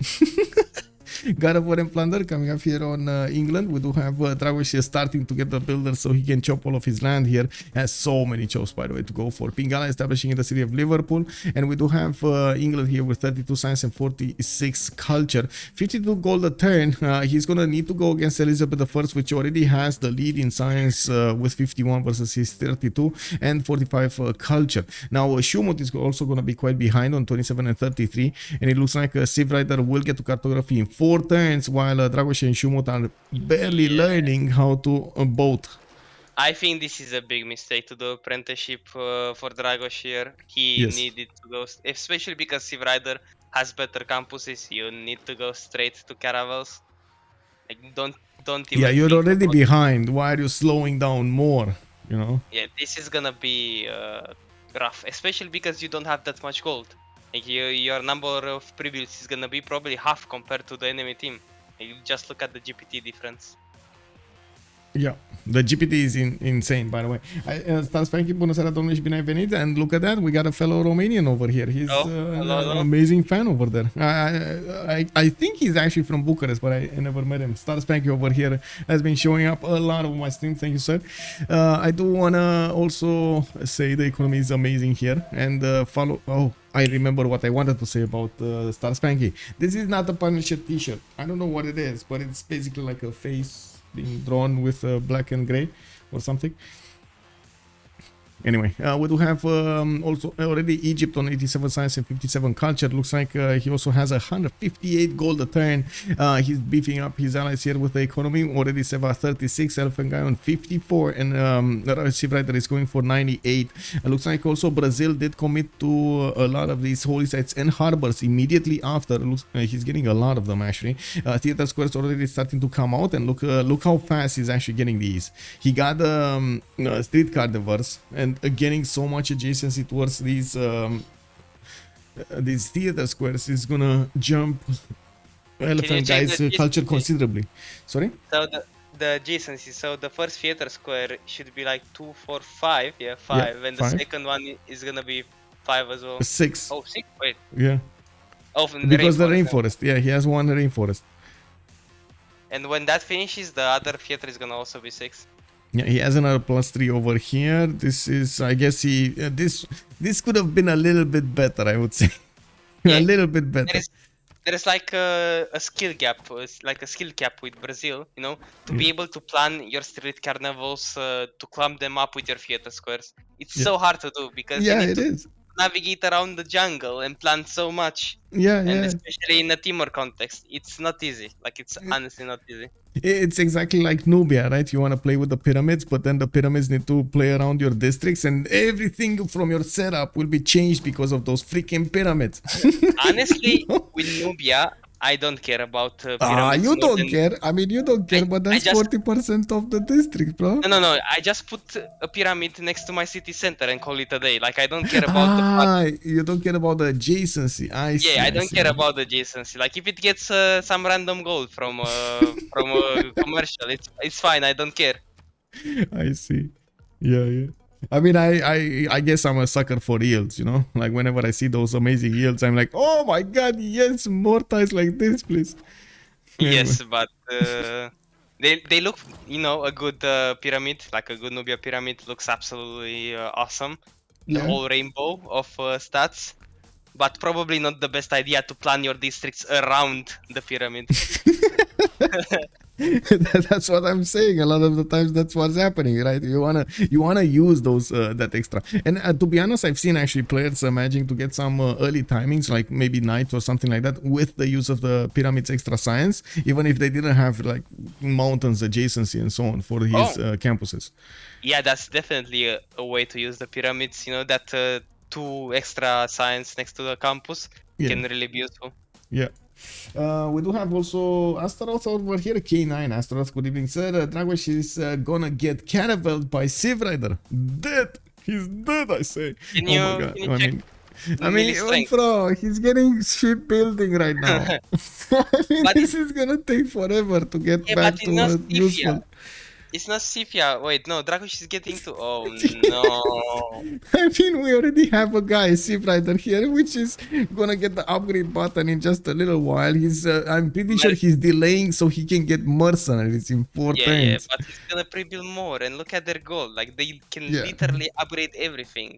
Yes, this is, I think HOH is in big trouble right here. I don't even know. I'm scared of actually doing the prediction. Guys, should I actually do the prediction? I think. Chat. Let's see. Let's see who's gonna write over here. Are we gonna have somebody write a yes or a no here in chat? Do we do the prediction for this game for who's gonna win, HOH or GBL? Or okay, Ox Daniel is saying yes, please. Okay, there we go. Make it like 10 minutes for the prediction. Ajax 2005 actually has a very good idea. I'm very scared that this game is gonna be finished way before the prediction finishes.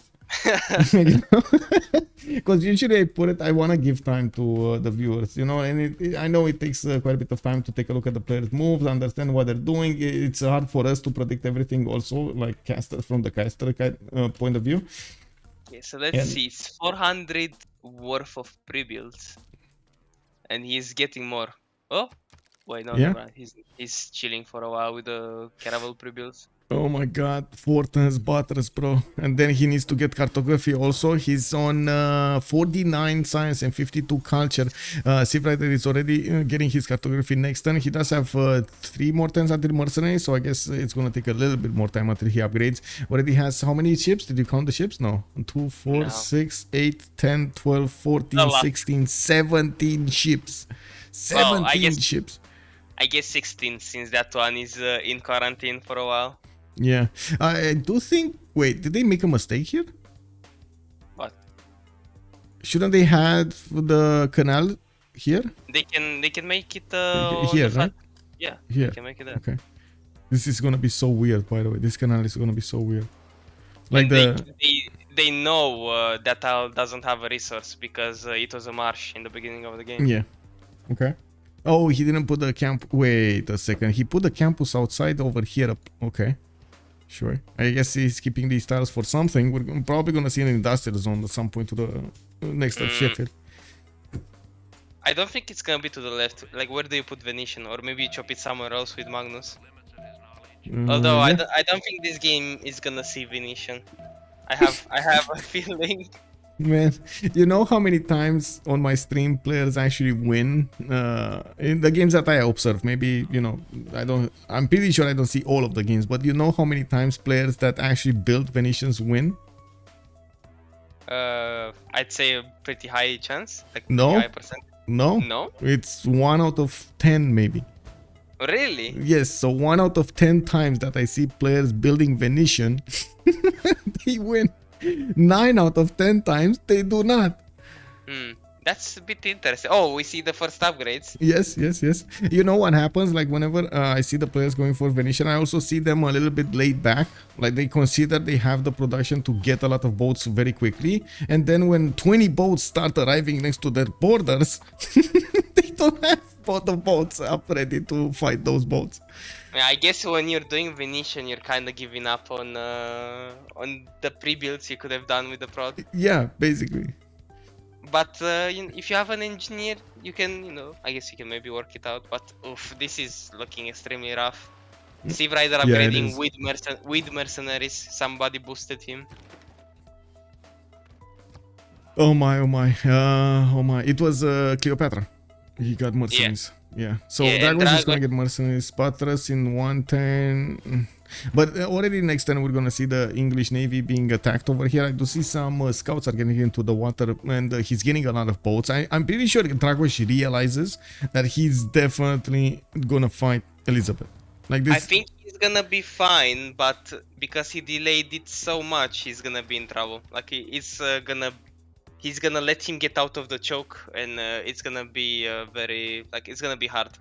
Dragos probably lost all the advantage he got with opening Magnus after this. Yeah, that's true. And only because he went apprenticeship. And to be honest, we do have to point this out because I'm pretty sure, Destra, you played a lot of FFAs, right? You know the difference between the FFA mentality and the teamers mentality. Yeah. A lot of the times in FFAs, you have the time to go for apprenticeship.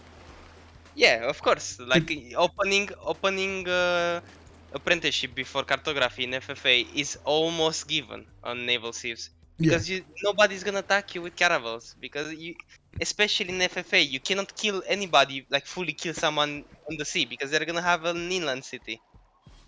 Yes, and you might not even have the gold to upgrade so many caravels because you're alone making that gold. Yeah, most of the times you don't really have the gold to upgrade too many caravels. Oh, and there we go. Canal canal is coming in under construction in the city of Sheffield. I did notice, by the way, we do have boats coming up from Scythia, just a few, but they're getting chopped over here by Schuhmut.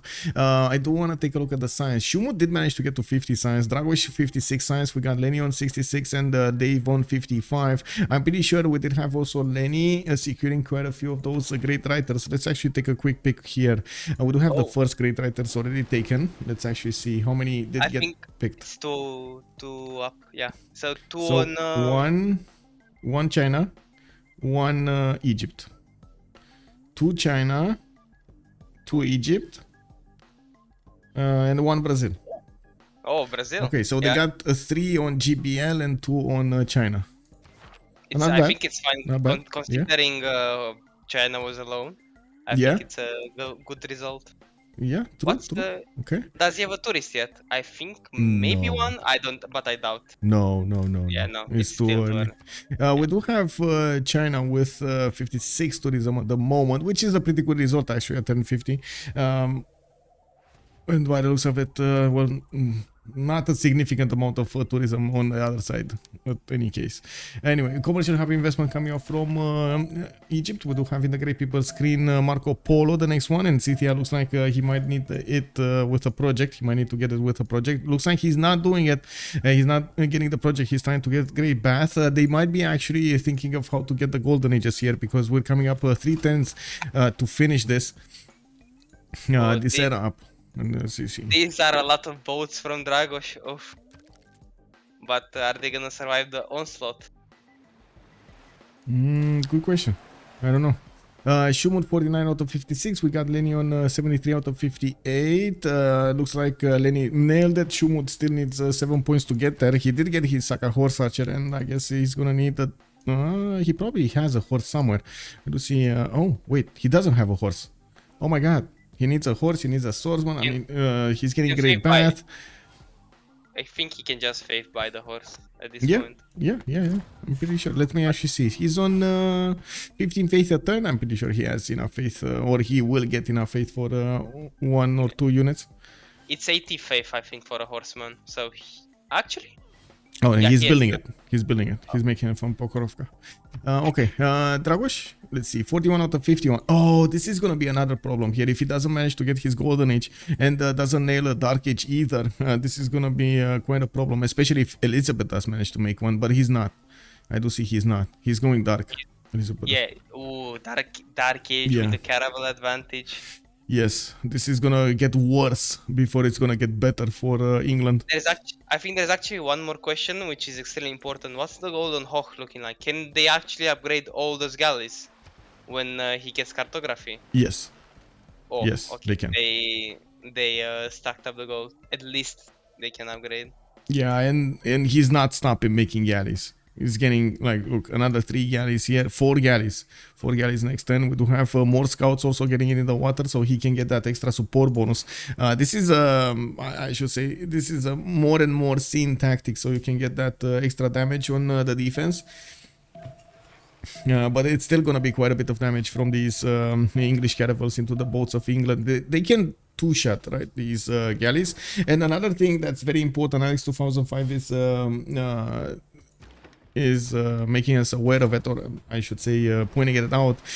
England will get experience on these boats. Civrider, you can already see some of the boats starting to acquire the experience from taking out the galleys, attacking, and that will unlock the +7 emblem promotion, which is going to be deadly against his opponents. Does he have a... Yeah, he does. Fun fact, XP is actually based, like the XP you gain on attack is actually based on the strength you have compared to the strength you're attacking into. Yeah. So it's also gonna be a lot of XP. Now let's see what's going on here. DavePlays, 40 out of 41. Looks like even with relative free sim over here, it looks like Dave is not going to manage to get his Golden Age. This is a bit underwhelming here. And we do have him sending more cities, 2, 4, 6, and a 7th one from Preslav. He was poked a little bit by Phoenicia, but nothing major here. He got a few horses and dealt with the problem. Also, he's defending Palembang with that one-tile horse here, getting some industrial zones in the meantime. But this lack of a Golden Age in the next era is going to be a problem for HOH in its entirety. So they will have like Dragos Dragos missing one, Dave missing one, Schuhmut, I think he's gonna get it, especially, yeah, he's gonna get it. He's gonna get this splendid theater square, and he's gonna get it. Okay, so Schuhmut is... Wait, is he fine? That's only 3 points. He's gonna miss one point. Swordsman, is now the time to get the swordsman? Kick? I don't know. I mean, Levi, does he have a city state? I'm pretty sure he should have at least a few envoys to get a city state. Man, what is going on with the cities? Nobody has a city state.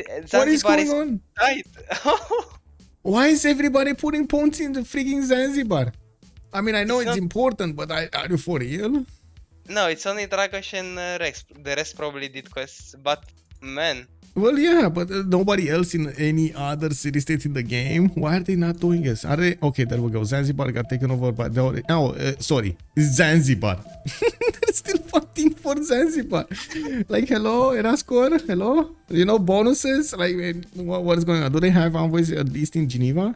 Oh, this is the pocket CS, Geneva. Yeah, that's pocket. But I don't think either China nor Egypt needs the Erascore right now by flipping Zanzibar. Look at them, they are overshooting. Hattusa, looks like it got discovered by Seva, but Dragos has one envoy in there for some time now. Fez is on it's on pocket GPL.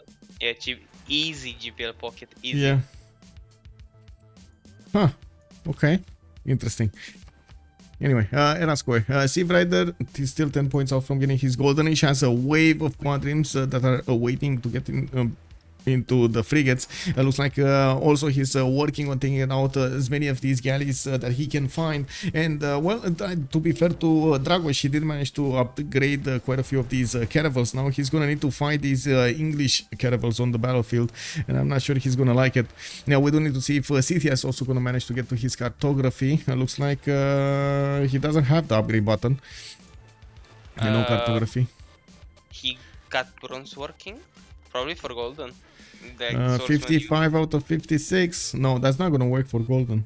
Kick. It's the next turn, yeah. Dragos is normal ager. That's honestly, yeah, that's a huge problem because Dragos So Schuhmut got it. Sorry, I'm sorry to interrupt, but Civrider is also gonna be normal age, so he's not gonna get that extra +5.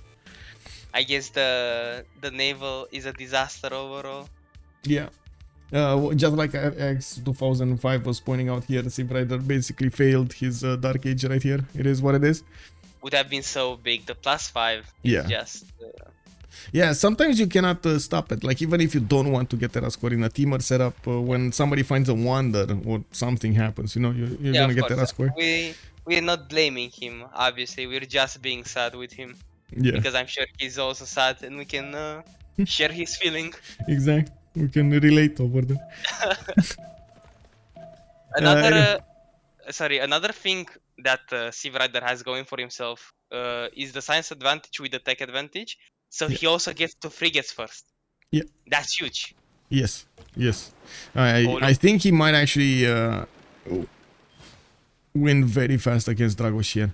He just discovered square rigging, and I'm pretty sure we do have the SRS over here on Cleopatra with the ability to get the Niter very quickly. He already has Niter, Elaphantguy has Niter, so they can fund Civrider's upgrades quite very quickly here. They also have the biggest gold. Oh my god, look at the gold. Look at the Niter on the other side though. It's only China on Niter and Dragos is taking education. Yeah. On the production capabilities, it looks like we do have quite a bit of production for both teams. I don't actually see a major difference between them. It's fine. Well, it's fine. You know, some more points here, some more. Yeah, but it's not like 100 difference. You know, like 100 points difference between them. It's like 20, 30 maybe. I'd say it's a huge difference between Civrider and, for example, Dragos. Like it's almost double, and it matters in production. It matters because we're playing with low numbers here, you know. Oh, like this is between Civrider and Dragos, this is insane. And I do have to point out, Civrider is the one winning this, not Dragos. Because pre-builds and gold are better than production on the like anywhere actually, not on naval or anywhere. Yeah, if you have the gold to fund them, for sure. Huh? You don't need production when you can just make heavy chariots or galleys. Yeah, or bite them with faith. Oh my god, look how many quadrants he's making. 2, 4, 6 already. He has another 3 coming in here, 9, and I'm pretty sure we're gonna see, like you said, Brazil getting some quadrants in Salvador de Bahia, Natal. I'm actually expecting Natal to put a harbor on the west side at some point. Oh no, he went. I would have loved from Civrider to put a city right below Egypt, like on that horse style, you know, just to upgrade frigates to the left, like on the tip of the peninsula, on the horse. Yeah, on the horse style. Oh, here? You mean here? Yeah. So you can get those frigates, you know, like every turn matters. Imagine that's true. You upgrade this turn, next turn you start pumping. Yeah. Well, we're gonna have a pause of 2 minutes, and we're gonna come back after we decide this. I don't know if I'm a first slot or second slot, so I do need to take a look here, but we're gonna sort it out. You're second. Okay. Recon, Eastern, and hello. Recon. What did I say? Eastern. Yeah, Eastern. I go B. Okay, 2 minutes and we come back. The Congress is mostly unimpactful. Like the combat doesn't work on naval. So. Yeah. Okay, be right back. 1 minute and a half or 2 minutes? Yep.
Oh, and the war has started over here. Looks like we got quite a few moves coming up from Civrider attacking into the boats of Dragos. I do have to say that Dragos does get the benefits of some heals popping off if he's inside of his borders. We're going to need to see if that's actually going to help him, because I'm pretty sure these caravels attacking with multiple attacks actually every turn. They're probably going to get these down in one single turn. The frigates is what this guy is saying is gonna secure the victory over here for Civrider. The fact that he's gonna get them fast and he's gonna get them right in the face of his opponent, while his opponent cannot possibly defend against frigates properly, is gonna allow him to secure the borders over here, or secure the seas. We do have England also upgrading 2, 4, 5, 6, 7, 8, 9, 10 of these boats, while I'm pretty sure Elizabeth I has the same or more than this. 2, 4, 6, 8, 10, 12, 13 boats actually on Civrider. I do have to say his admiral cannot actually possibly go to the north and to the south, and he does have quite a few promotions on some of his caravels. He needs to be careful. By the way, this is one of the things that you really learn by doing. It's very hard for anyone to actually teach you this, because you do need the reflexes to take a look at the boats that are getting hit and figuring out where you need to actually pay extremely big attention, your focus all of your attention, so you can actually get the experience popping off, or I should say the levels popping off. If you do manage to actually get the promotions working for you, you can force your opponent to attack into a higher strength unit, and of course lose more health, and not to mention you save your boat out of danger. So for example, this one actually needs to be moved back. This one also needs to be moved back. This is what's happening here for Civrider. He's building the wall of units that are very close to actually getting the next level. Two of them. I do see a third one that will probably need to be moved back if it's going to get hit one time. So you do want to save the boats. This is I would say this is a skill that you need to actually acquire to keep as much as possible your navy alive. Now we do have in the World Congress actually heavy calves gaining the +5 combat strength, Eastern Orthodoxy for the +10 religious strength, and the chosen player, a Qin Mandate of Heaven, will actually get this. I'm actually surprised that they let China Lenny? get the get the Diplo. I mean, he already built Mahabodhi. He has 5 points, and well, the Statue of Liberty is gonna be easy for him to build. He's actually getting in Xi'an a harbor. He has one in Chengdu. Yes, sure, he cannot chop it, but he can definitely put it down and keep working on it. He's gonna get it quickly, right? He has 91 culture with 106 science. I do see him this time with a second monumentality actually on Qin. We do have him on 106 faith a turn. That's a pretty good faith Jesus faith acquirement. Because I think it's mostly because it's very hard to get builders out without like the amount of builders you need on China out without that monumentality. Oh, and we see the actual Petra city. Where is the Petra city? Wait, whoa.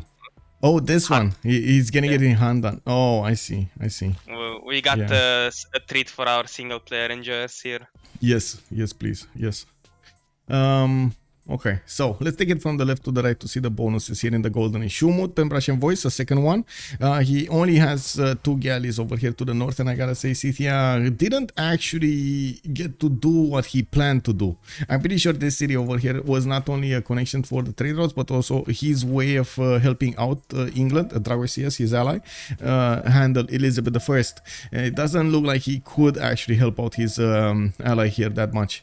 We do have also Lenny, Monumentality, we talked about it. Normal age for Victoria, unfortunately, they've placed normal age, and again, this is actually going to eat in their income significantly.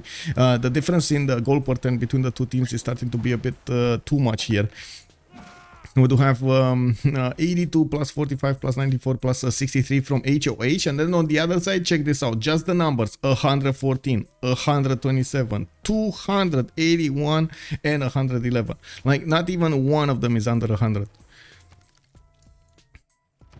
We do have also to take a look at Civrider with a normal age. It looks like Elaphantguy, Pembroke Voice, Golden Age this time. He actually does have quite a bit of faith, 67 per turn, but he did choose to go for Pembroke Voice. Magnus establishing in Natal. He chopped everything in Sabaldor de Bahia, moving over to the next city so he can chop some more. I do have to say he chopped a lot of this rainforest, and now he's actually getting Chicken Itza in Sao Paulo, which, well, I gotta say, it needs to stop chewing through these rainforest tiles. Yeah, I'm a bit surprised too. Like, I'm actually, I guess it's a Magnus chop, but even still, it feels a bit weird. That's all. Yeah, I can see why. Yeah, we do have Grandmaster Chapel here in 2 turns in Rio de Janeiro, finishing up, and I don't really see him applying a land attack against somebody.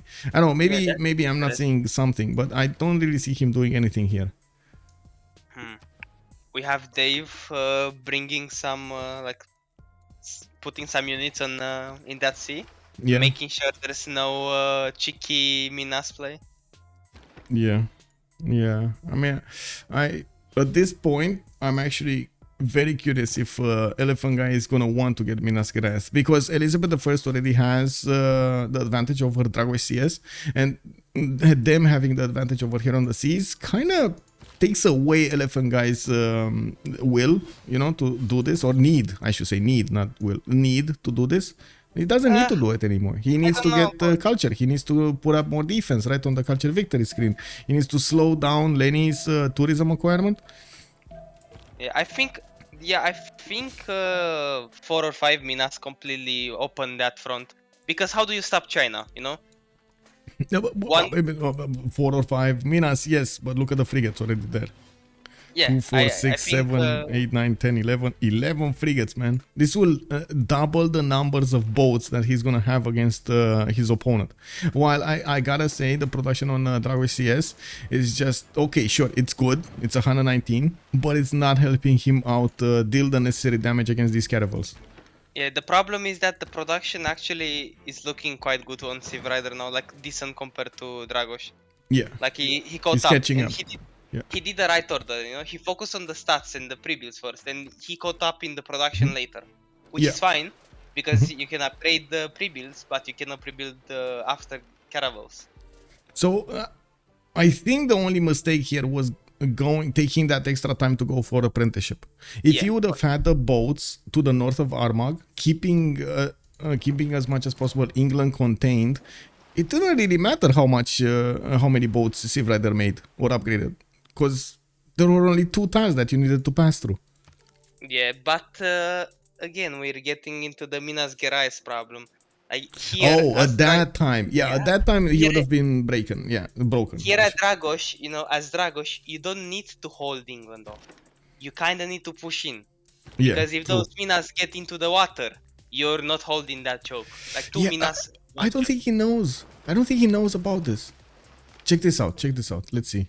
He doesn't know. Oh, wait. He doesn't know about the cheeky plan that Elaphantguy actually cooked up here. Yeah, I don't think they even think about it. Yeah. Then it's just gonna be even I guess oh, that's a weird I guess it connects the city center. Yes. I mean, you know what would be funny, right? If you can't actually go from the east to the west. It's gonna work, but it will be fun. Yes. How is it working? Like, how are you gonna have actually people raising those boats from the water and carrying them to the canal to put them in the water on the west side? Like the Vikings used to, you know? Like oh my god. Anyway, it is what it is. I do see a lower and lower number of English troops over here, even if he's trying to get them as quickly as possible. He still has a hard time replacing the boats that he's losing, and I do see more promotions on the Elizabeth I boats. He's definitely doing the damage, especially now that the frigates are out and about to attack into his opponents. As you can see in the caravels of Dragos CS are just not up to the challenge of withstanding the damage of the Civrider units. Now, we do have Civrider paying very close attention to every one of his units, and I gotta say, I really like this. We've seen actually some tears shed because lag on the Naval, by the way. We did have, I think, at the beginning of the week, somebody that had lag, and he needed to wait like a few seconds or moments between the shots of the boats. It was very hard to watch. Like, from our perspective, we were looking at him doing things in slow motion, and we honestly thought that he's not paying attention to what's going on. You know, like it looked like he was doing something and then moving away the screen to do something else, and no, he was actually there. He was trying to click, but he couldn't. You know how you do the triple attack, like the triple attacks quickly, or quadruple attacks, because you want to secure the victory and not deny your opponent's ability to promote. Well, he just couldn't do that. By the way, I think you missed it, but a sea dog actually captured a caravel. A caravel. I saw. Yeah, I saw, and it died immediately. Frigates, man, it is what it is. I do see more sea dogs being deployed, and these are actually good units to attack into the caravels, but you do need quite a few of them to help out. We're going to need to see if the sea dogs are actually are slapping. Yeah. Oh, and another one. Oh, okay. Well, that's unfortunate, because again, Civrider will need to sacrifice the movement of one of his boats to take that one caravel down. Now, I see he's finishing up Bristol, and he's gonna cut off at least one city away from England to resupply his navy, and that's gonna be nice. I do also notice England still has quite a few chops available for him. He doesn't really want to chop these though. Right. For example, Bradford has more chops, Hull has more chops, London has more chops, Leeds has more chops. I think Civrider should have honestly had more pre-builds. Like, I feel that they had the goal to make more on him. Oh, One Sea Dog taken down for one caravel here. Looks like another caravel is gonna be taken down. Dragos did manage to take over Oh another no! caravel, but He yeah. survived. Yeah, Yeah, but look this at the is. boats. The numbers are just falling. We got 1, 2, 3, 4, 5, 6 caravels from England, and then on the Age of Empire, and then Civrider has 1, 2, 3, 4 caravels, and then 1, 2, 3, 4, 5, 6, 7, 8, 9, 9 of these frigates with him, and barely a few sea dogs, like maybe like 2 of sea dogs right now on Age of Empire. Age of Yeah, Age of Empire. I think Dragos is actually pushing back, but at what cost? Yeah, well, the Like stats are going down. The prod, I guess, he still has better prod. yeah. Well, gold by library, it does seem like they're starting to get their sim engines activated here. We do have not only a lot of gold, but now that they stabilize their economy, they can work on the science and the culture, and it does look much better. Civrider actually has a lot more science than Victoria, and look at that, 117 versus 73. They have comparable cities? No, actually, Civrider has less cities. He's on 245 versus Age of Empires 2467. That's 2 cities, and this might have actually contributed to Dragos's problems here, because he went these inland cities. By the way, the clock on Minas is ticking. I think Egypt has industrialization in 2, and I assume that yeah, he was taking industrialization. I think he's waiting on it. I saw that last turn. I mean, don't get me wrong, I would love to see the Minas. I just don't see Elaphantguy getting the pre-builds. And since he doesn't have chops, and, well, you know, it's a bit of a question mark for me. Yeah, I guess the buying, what, you can buy like, what, 2 quadrims every turn? Yeah. Well, let's see. Need too many. Oh. Yeah, Civrider is like, we're gonna need to see Minas intervention, because Civrider is losing big time. The Sea Dogs are actually pretty good unit. Yeah, if only they would have come earlier here for Dragos CS, I think he could have actually withstood this attack. But again, I think it's more of a positioning problem for Dragos. He needed to keep as much as possible Civrider contained here. The second he let him out, they could deploy numbers against numbers instead of, you know, a few units against a few units. Yes, I think the main problem was just that Dragos gridded the apprenticeship. If he didn't grid that, he would be in such a good spot here. Yeah, well, he threw the coin. He didn't know exactly what's going on in Civrider's empire, and I think there were some signs. I'm pretty sure he could have seen the military keep rising for Civrider, and he had no incentive to get a land military, so he should have known those are all pre-builds. He did also start on his pre-builds. Just the desynchronization of acquiring the technology made all the problems. Oh. Yeah, pause. Yeah, you know the bug that denies you or keeps you locked into the trade screen, and you need somebody to pause and pause. That's why. Yeah. What about great people? Let's check. Maybe we got Newton. Galilei is still up there, so I don't think we got Newton yet. We did have Brazil picking up Hildegard of Bingen for the extra GCC. He's gonna get into the holy sites, which of course he already has amazing holy sites. I think that's gonna be a 20 science holy site somewhere. Like, look for it. Let's see. We got this. Oh, it's a 4 science.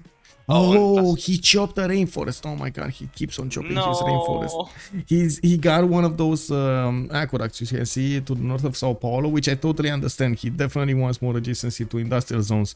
But what happened here? What is he gonna put here to the east of Sao Paulo that he needed to chop that?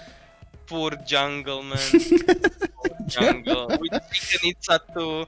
Yeah, I know. I mean, he only has like what, 1, 2, 3, 4, 5, 6, 7, 8, 9, 10. Okay, 10.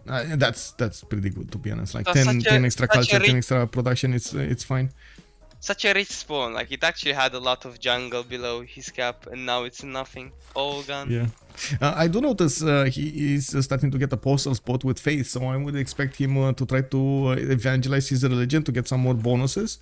I'm very curious what is he gonna go for. I also want to point out we do have Daoist Rest over here that is overwhelming his opponents with so much science, 179 at the moment. In a free inquiry golden age, he's getting that extra science coming up from his commercials, from possible harbors if he has any, and a lot of campuses are being put down from his cities, and he's trying to get the I would say the universities in every one of them.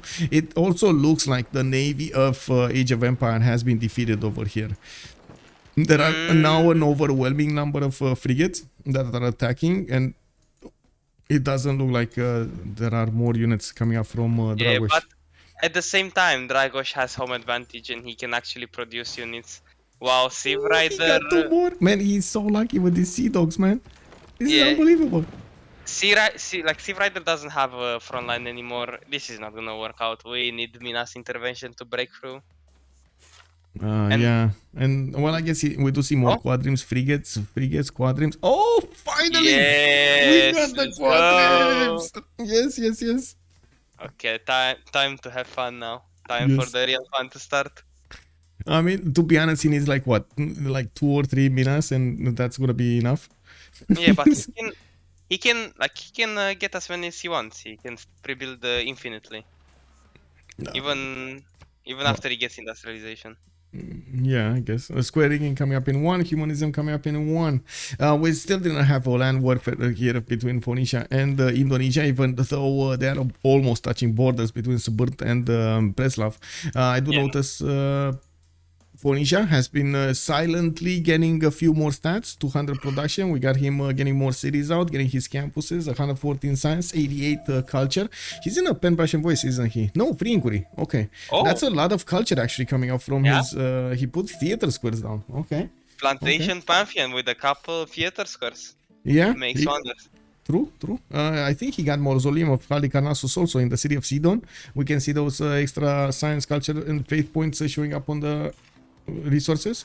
And let's see what's going on here. I do have to say this is amazing defense coming up from Dragos, making sure that he's gonna make his opponent pay for every inch, for every tile, for every bow that he's attacking into.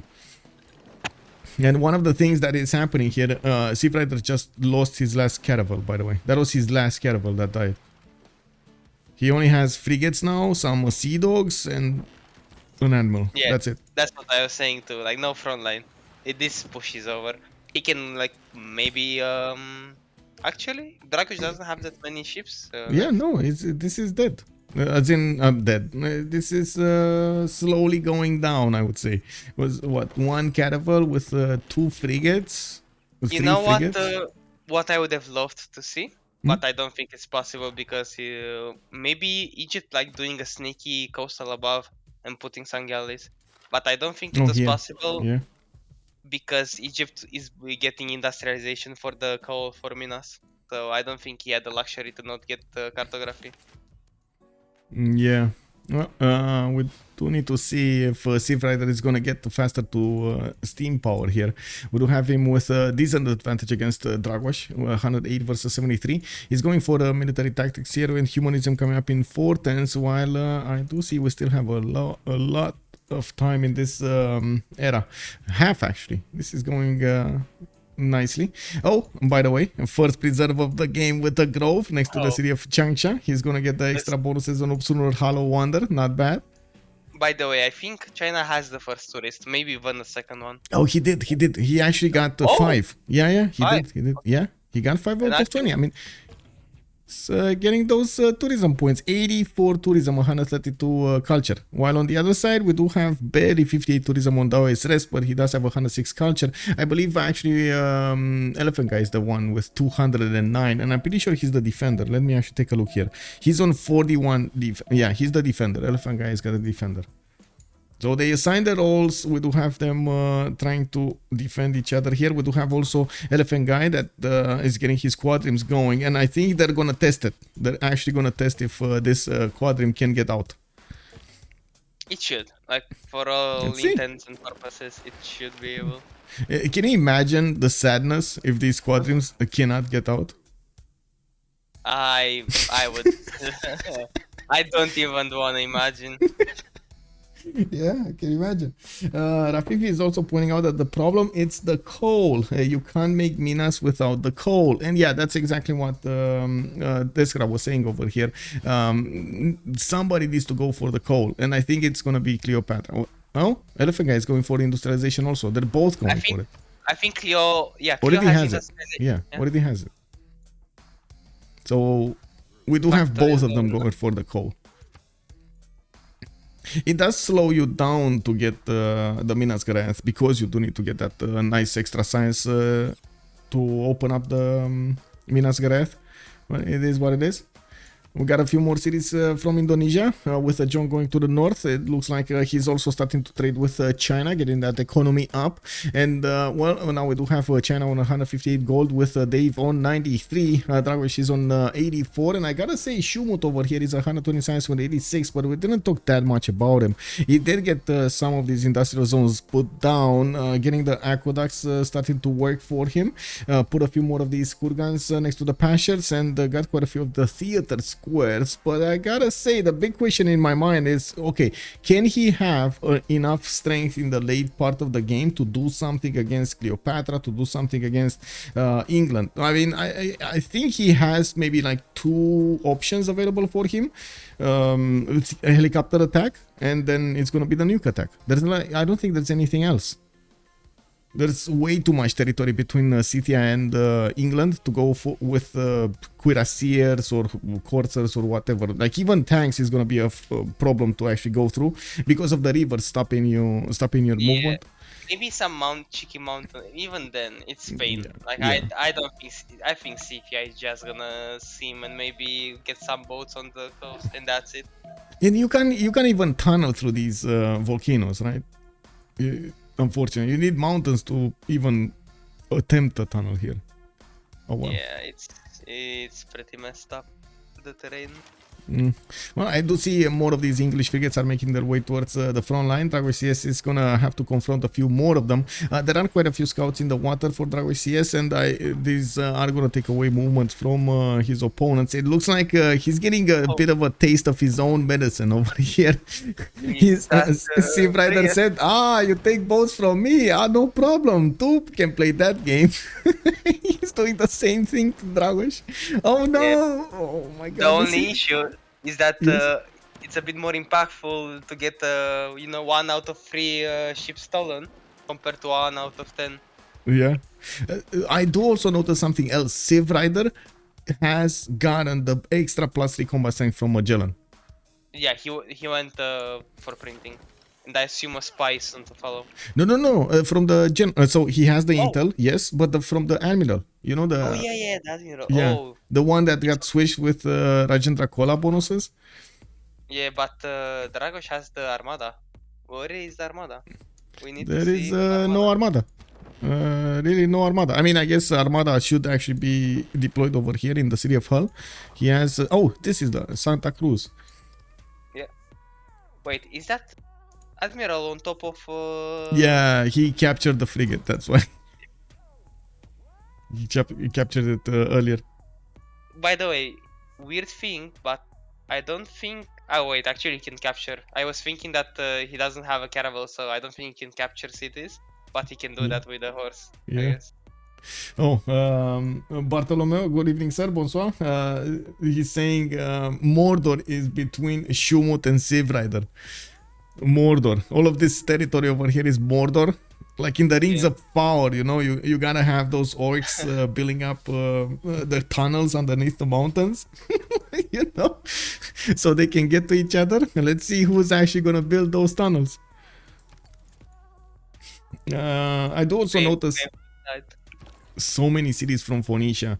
I am so sad that we don't actually have more cities from Indonesia. Like, I totally get missing the second golden age, but I would have expected him to miss the second golden age because he expanded so widely, like he got an amazing amount of settlers. He's only on 246, soon to be 7. No, he's on 7, soon to be 8 cities. And looks like Dave. Wait, no, he does have a settler here. There is a settler. I'm pretty sure there's a settler there. It's a scout. That's a scout, no? There was a settler earlier. There we go. Oh, it was a bug. Okay. Yeah. But Yeah. look at this. Look at He's denying it. He's denying the connection. He What doesn't connection? want. Look below. What? Oh, this Yeah. one. Oh, he's already. Yeah. Oh, he's seeing it. Oh my god. Yeah. Dave. Dave. Too late. Too late. Dave. Minas Gerais getting 4-10 over here in the cities of Brazil. Uh-oh. And yeah, there we go. He's getting out. He got out. He got out. Oh no. We got the elephant out of the box over here, out of his cage. We're going to need to see if and how Elaphantguy is going to use that awesomeness. The This is trunk gonna against his opponent. This is just gonna be the nail in the coffin. Like Dragos is already on his last breath. When I predict a CC when the Minas show up on Dragos.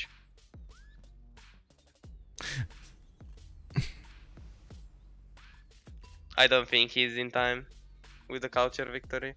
I was trying to think here if there is any option for them to keep on going after they lose England. No, because who's gonna be next on the chopping block? So at least two, yeah, these 4 cities are gonna die. There's like no way China is gonna defend these until the end of the game. Yeah. He doesn't have pre-builds as well because he's focusing on the culture. So Yeah. he's just, and they will see him. He's gonna be fast on steel. He does have a lot of science, 161 science, 148 culture, printing.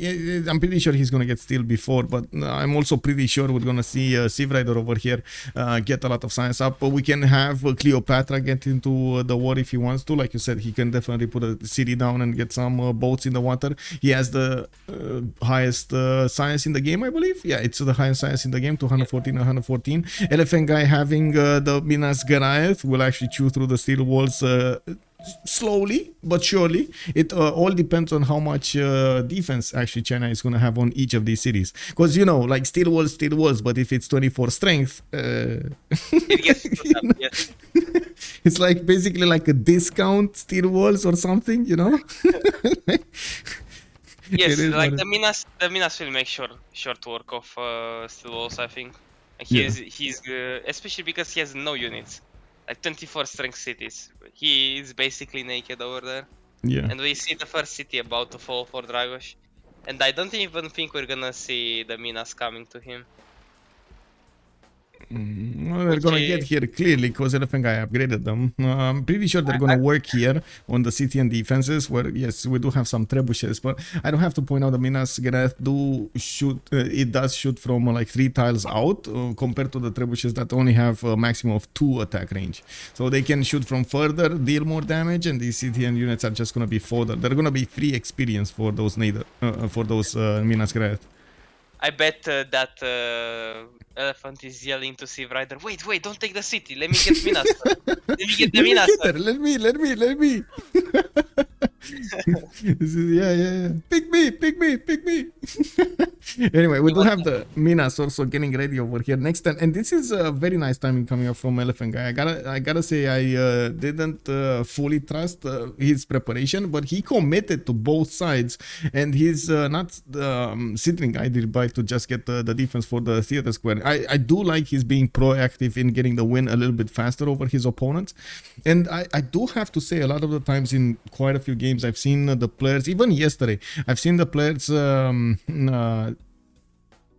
do you call it, do not want to finish the job attacking into an opponent or trying to apply an attack power in a short window of time, and unfortunately, because they didn't do that, it cost them the game.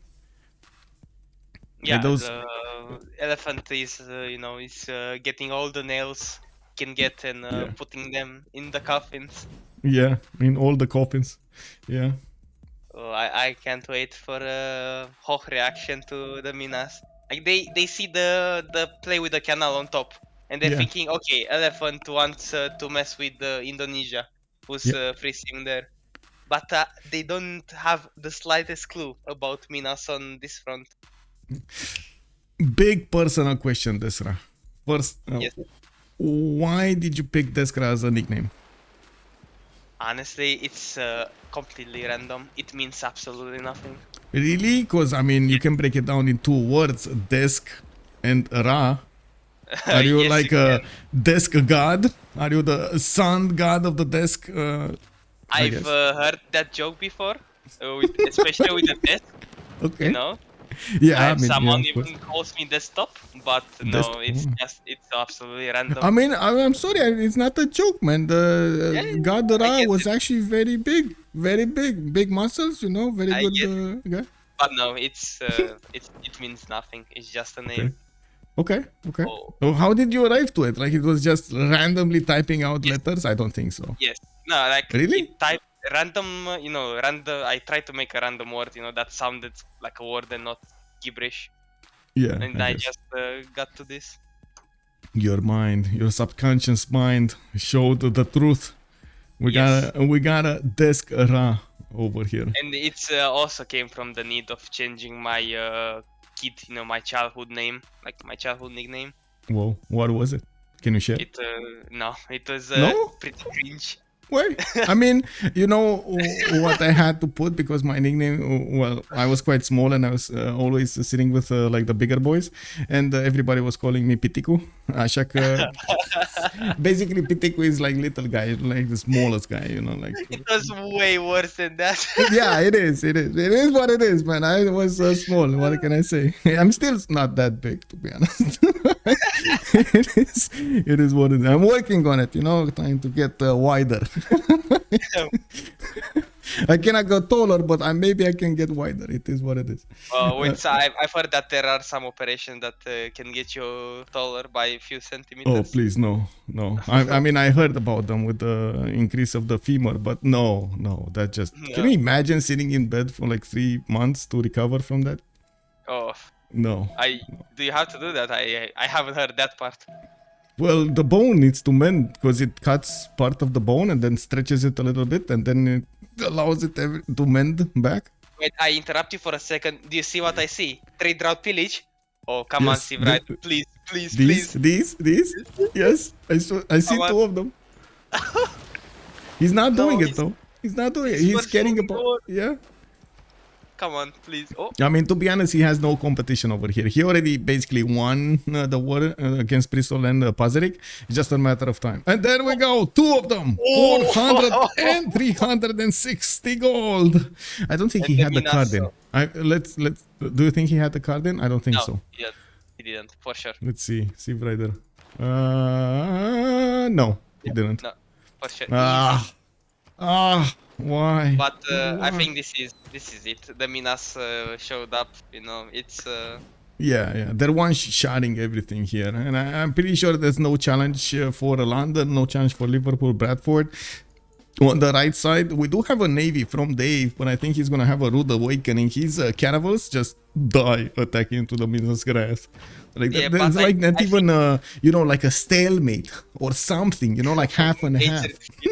But I think the what do you call them? I forgot the unique unit. Which the Jong? Yeah, the Jong. The Jong will.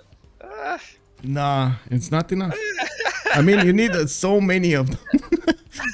Yeah, you need so many. Of them. With enough passion.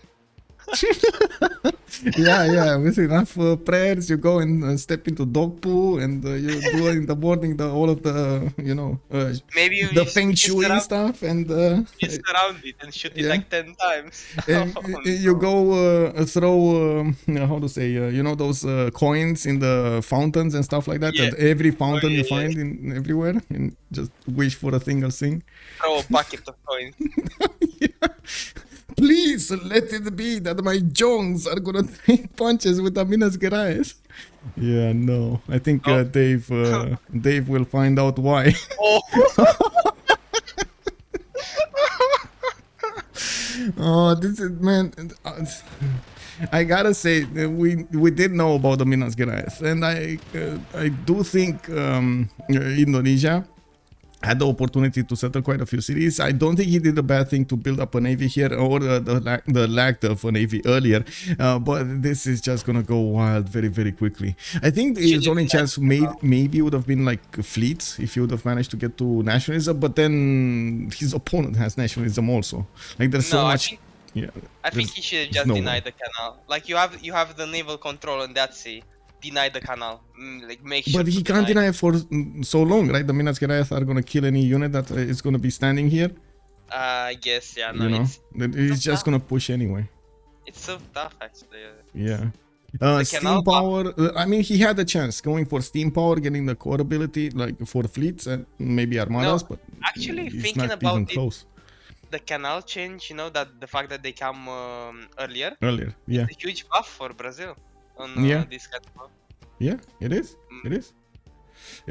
Not only Brazil, for a lot of other strategies overall in the game. I actually like that they introduced the canal. It adds a bit more, a few more strategies to the game that can be played out. Yeah. Even this cooperation between the players, like England building a canal for Brazil to come through. This is awesome. I really like this. It shouldn't physically work, but it works. Yeah. Lol.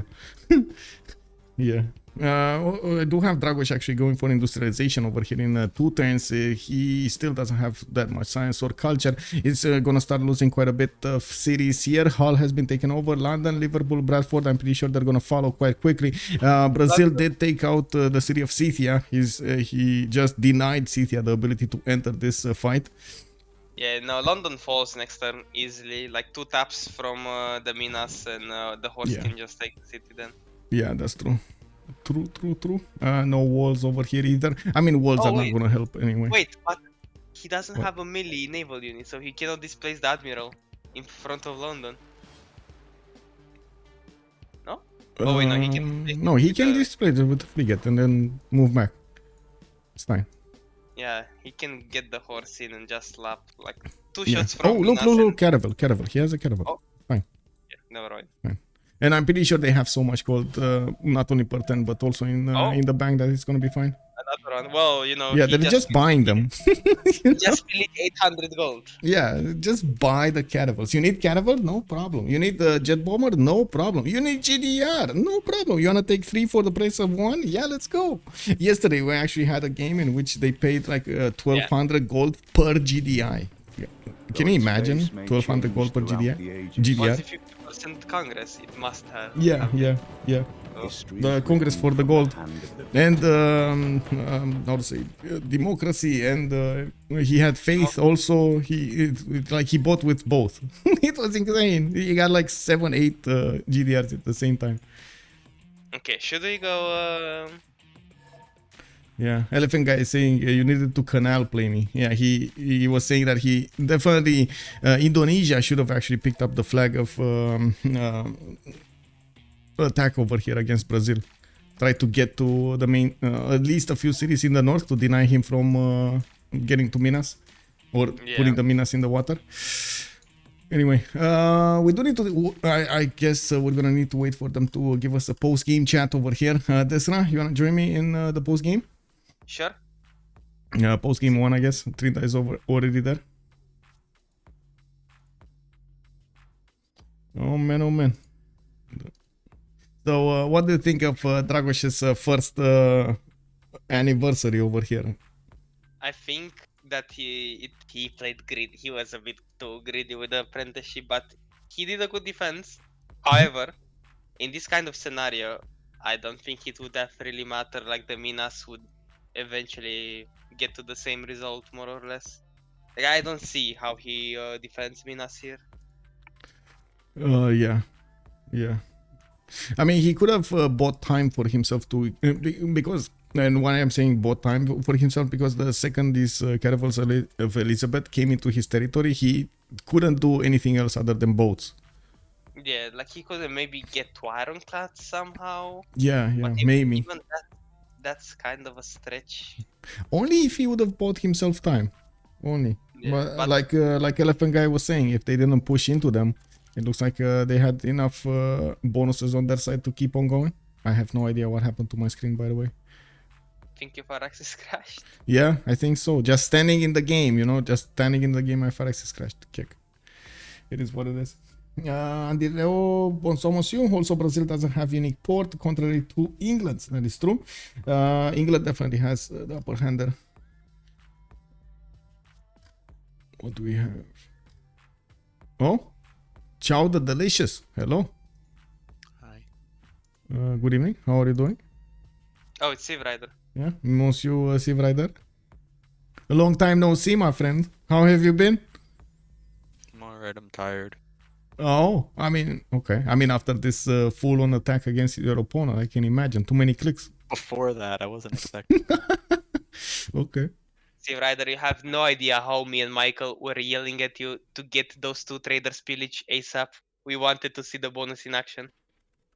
Yeah. Ah, looks like this guy. You're making an impression over here. People Oh, on my thank you, stream are thank you. asking to join me more often. Yeah, let's go. Yeah. I also have fun casting, especially good games. Yeah, yeah. We were looking at the discrepancy between you, Civrider, and your opponent over there, Dragos. What do you think you could have been kept in your bay? Maybe if he brought one of his cities and settled it like right where we were meeting and upgraded there, but he would have had to have better timing than what he did. Yeah. The problem is that Dragos was greedy. He went to apprenticeship first. Oh wow. Oh my Yeah. god.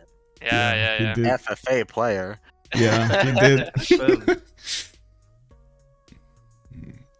Me and Michael were having like a meltdown when like we saw him being on the buttress tech, but then he was taking Diplo quarters, and we were a bit confused. Yeah, why does he not have buttress yet? But he was showing up on the tech tree over there, and then we figured it out. His mines were getting an extra production point. And we were trying to search for a mine, and we finally found the iron mine next to his cap, which was a 2-3 tile. Yeah, basically that only gave him that 1 point of production, and that's it. Yeah, honestly, besides that, even if he defended, like if he got caravels in time there, I don't think he could have pushed into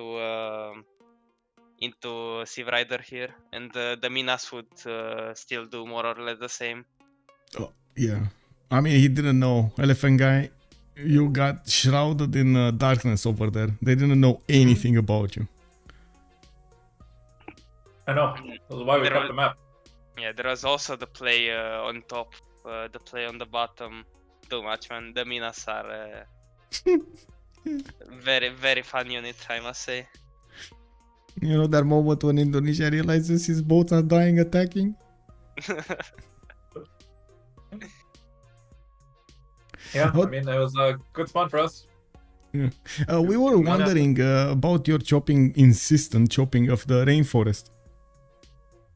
Even Well, though what if I you lose did the get, wonder? you did get the wonder, but like you chopped everything else in the meantime. No. You did.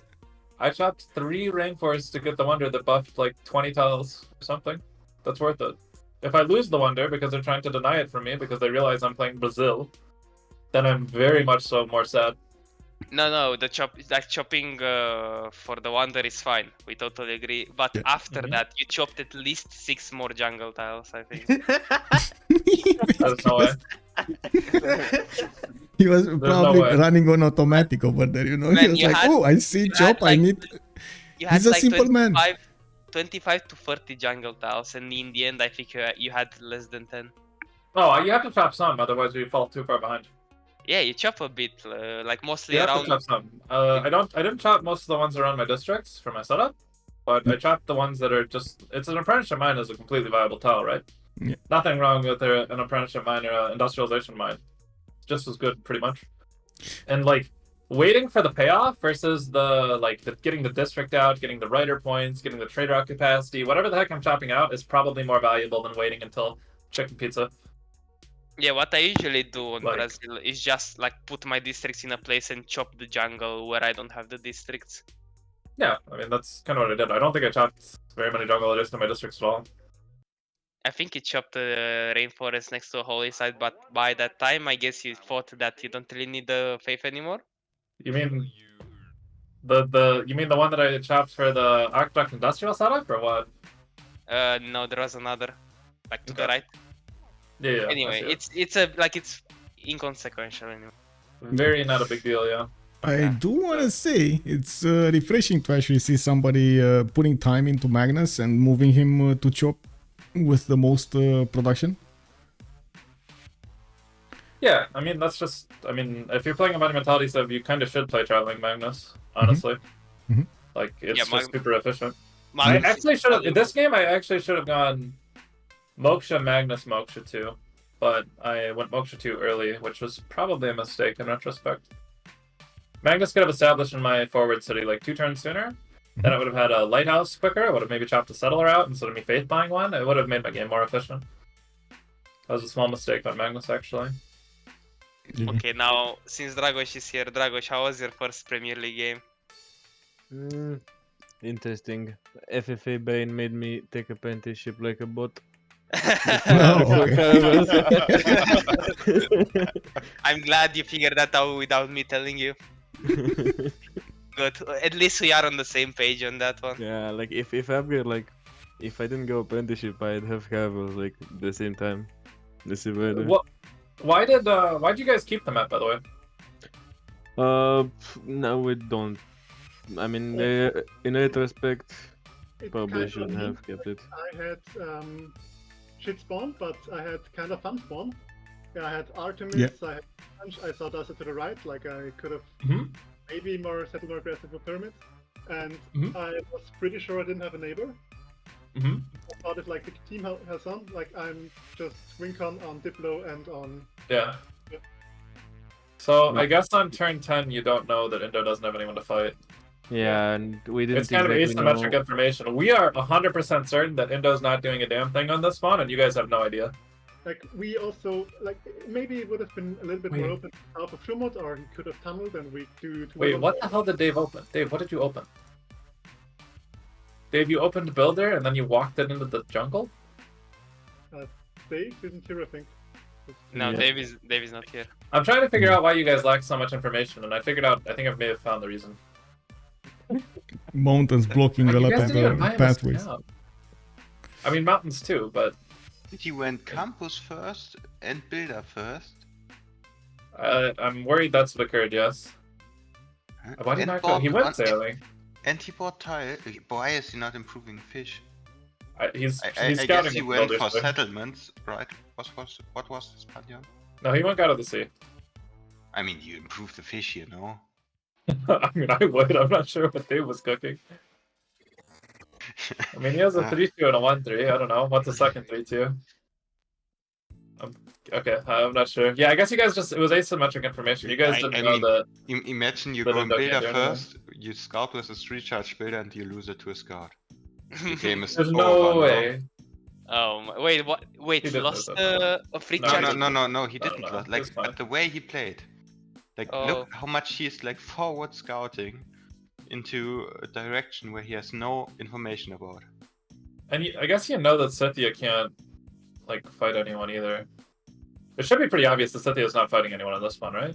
Yeah, he did try to put the city in the north that got taken down by Civrider to maybe do some boats, and he did actually make some boats. He was on the same time sure. as Dragos, This is but naval too trades. slow. This is They naval both trades. went for apprenticeship.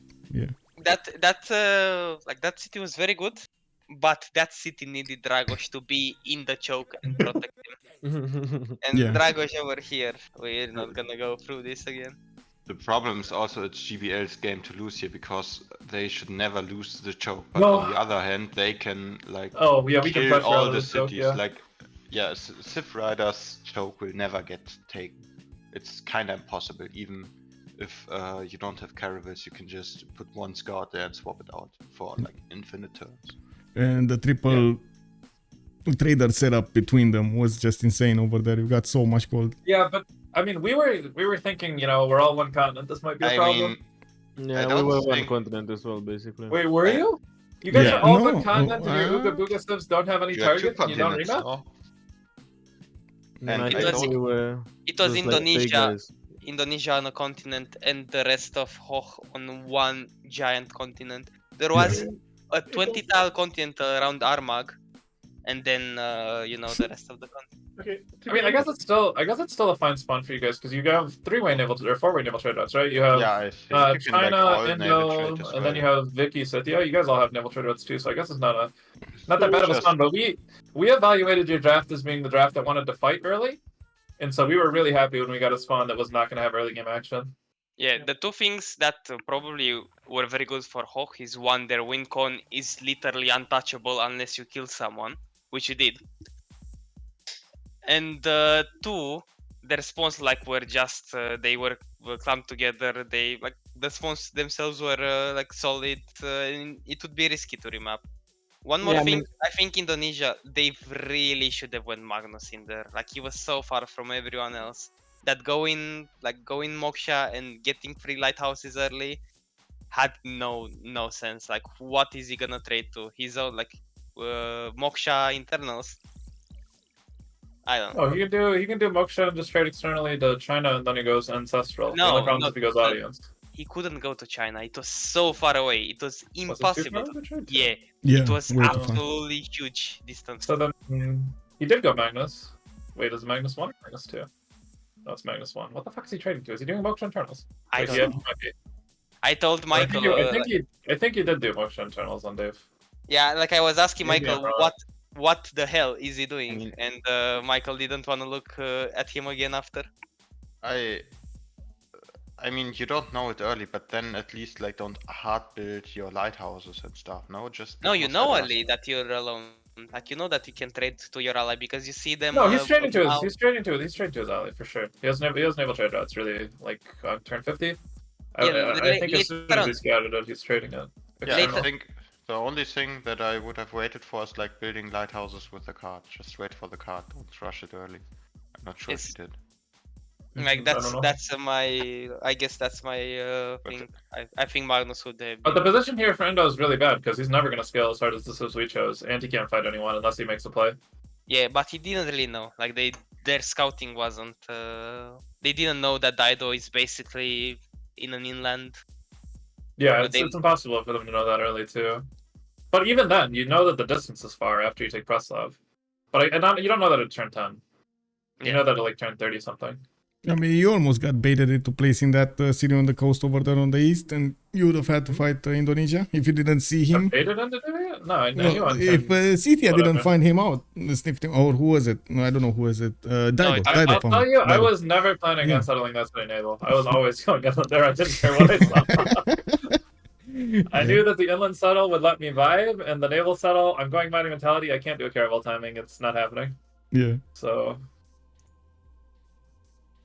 yeah, it was just, I was never gonna go for that. That's too risky. But yeah, GG Lenny, unlucky. Did you guys? GG, well played, and thank you for having us here. Great game between the two of you. Okay. Have a good evening. Bye bye. Bye bye. So, and there we have it. Thank you so much, Descra, for also joining us and giving us your thoughts about the game over there. It looks like there are some invitations, so we can have some more. Glad to have you here. I also want to say thank you, everybody, for joining us. This was a CPL Premier game. I gotta say, tomorrow we're gonna have a 2v2 being played out, and I'm gonna make the announcement soon on my Discord. If you're kind of seeing this from YouTube, I do hope you're gonna actually throw this a thumbs up because you enjoyed the content. I do hope to see you live on the HTTP. Well, I should say twitch.tv/OnSpotTV, and of course I do hope you're gonna hit that subscribe button to get all of the notifications, and I will see you on Discord so you can see my schedule, and of course I get to talk a little bit of your adventures in Civilization 6 and in the multiplayer. If you have any questions in the multiplayer community, I would be so happy to answer them. Let's see each other in the next one. I'm actually gonna put the raid up soon. I don't know exactly whom we are gonna raid, but we're gonna definitely raid somebody. So let's see each other in the next stream tomorrow. I don't know exactly the time here out of my head, so I can tell it to you, but it is what it is. See you soon. Look at that announcement on Discord and you're gonna find the information. Have a good evening. Bye bye.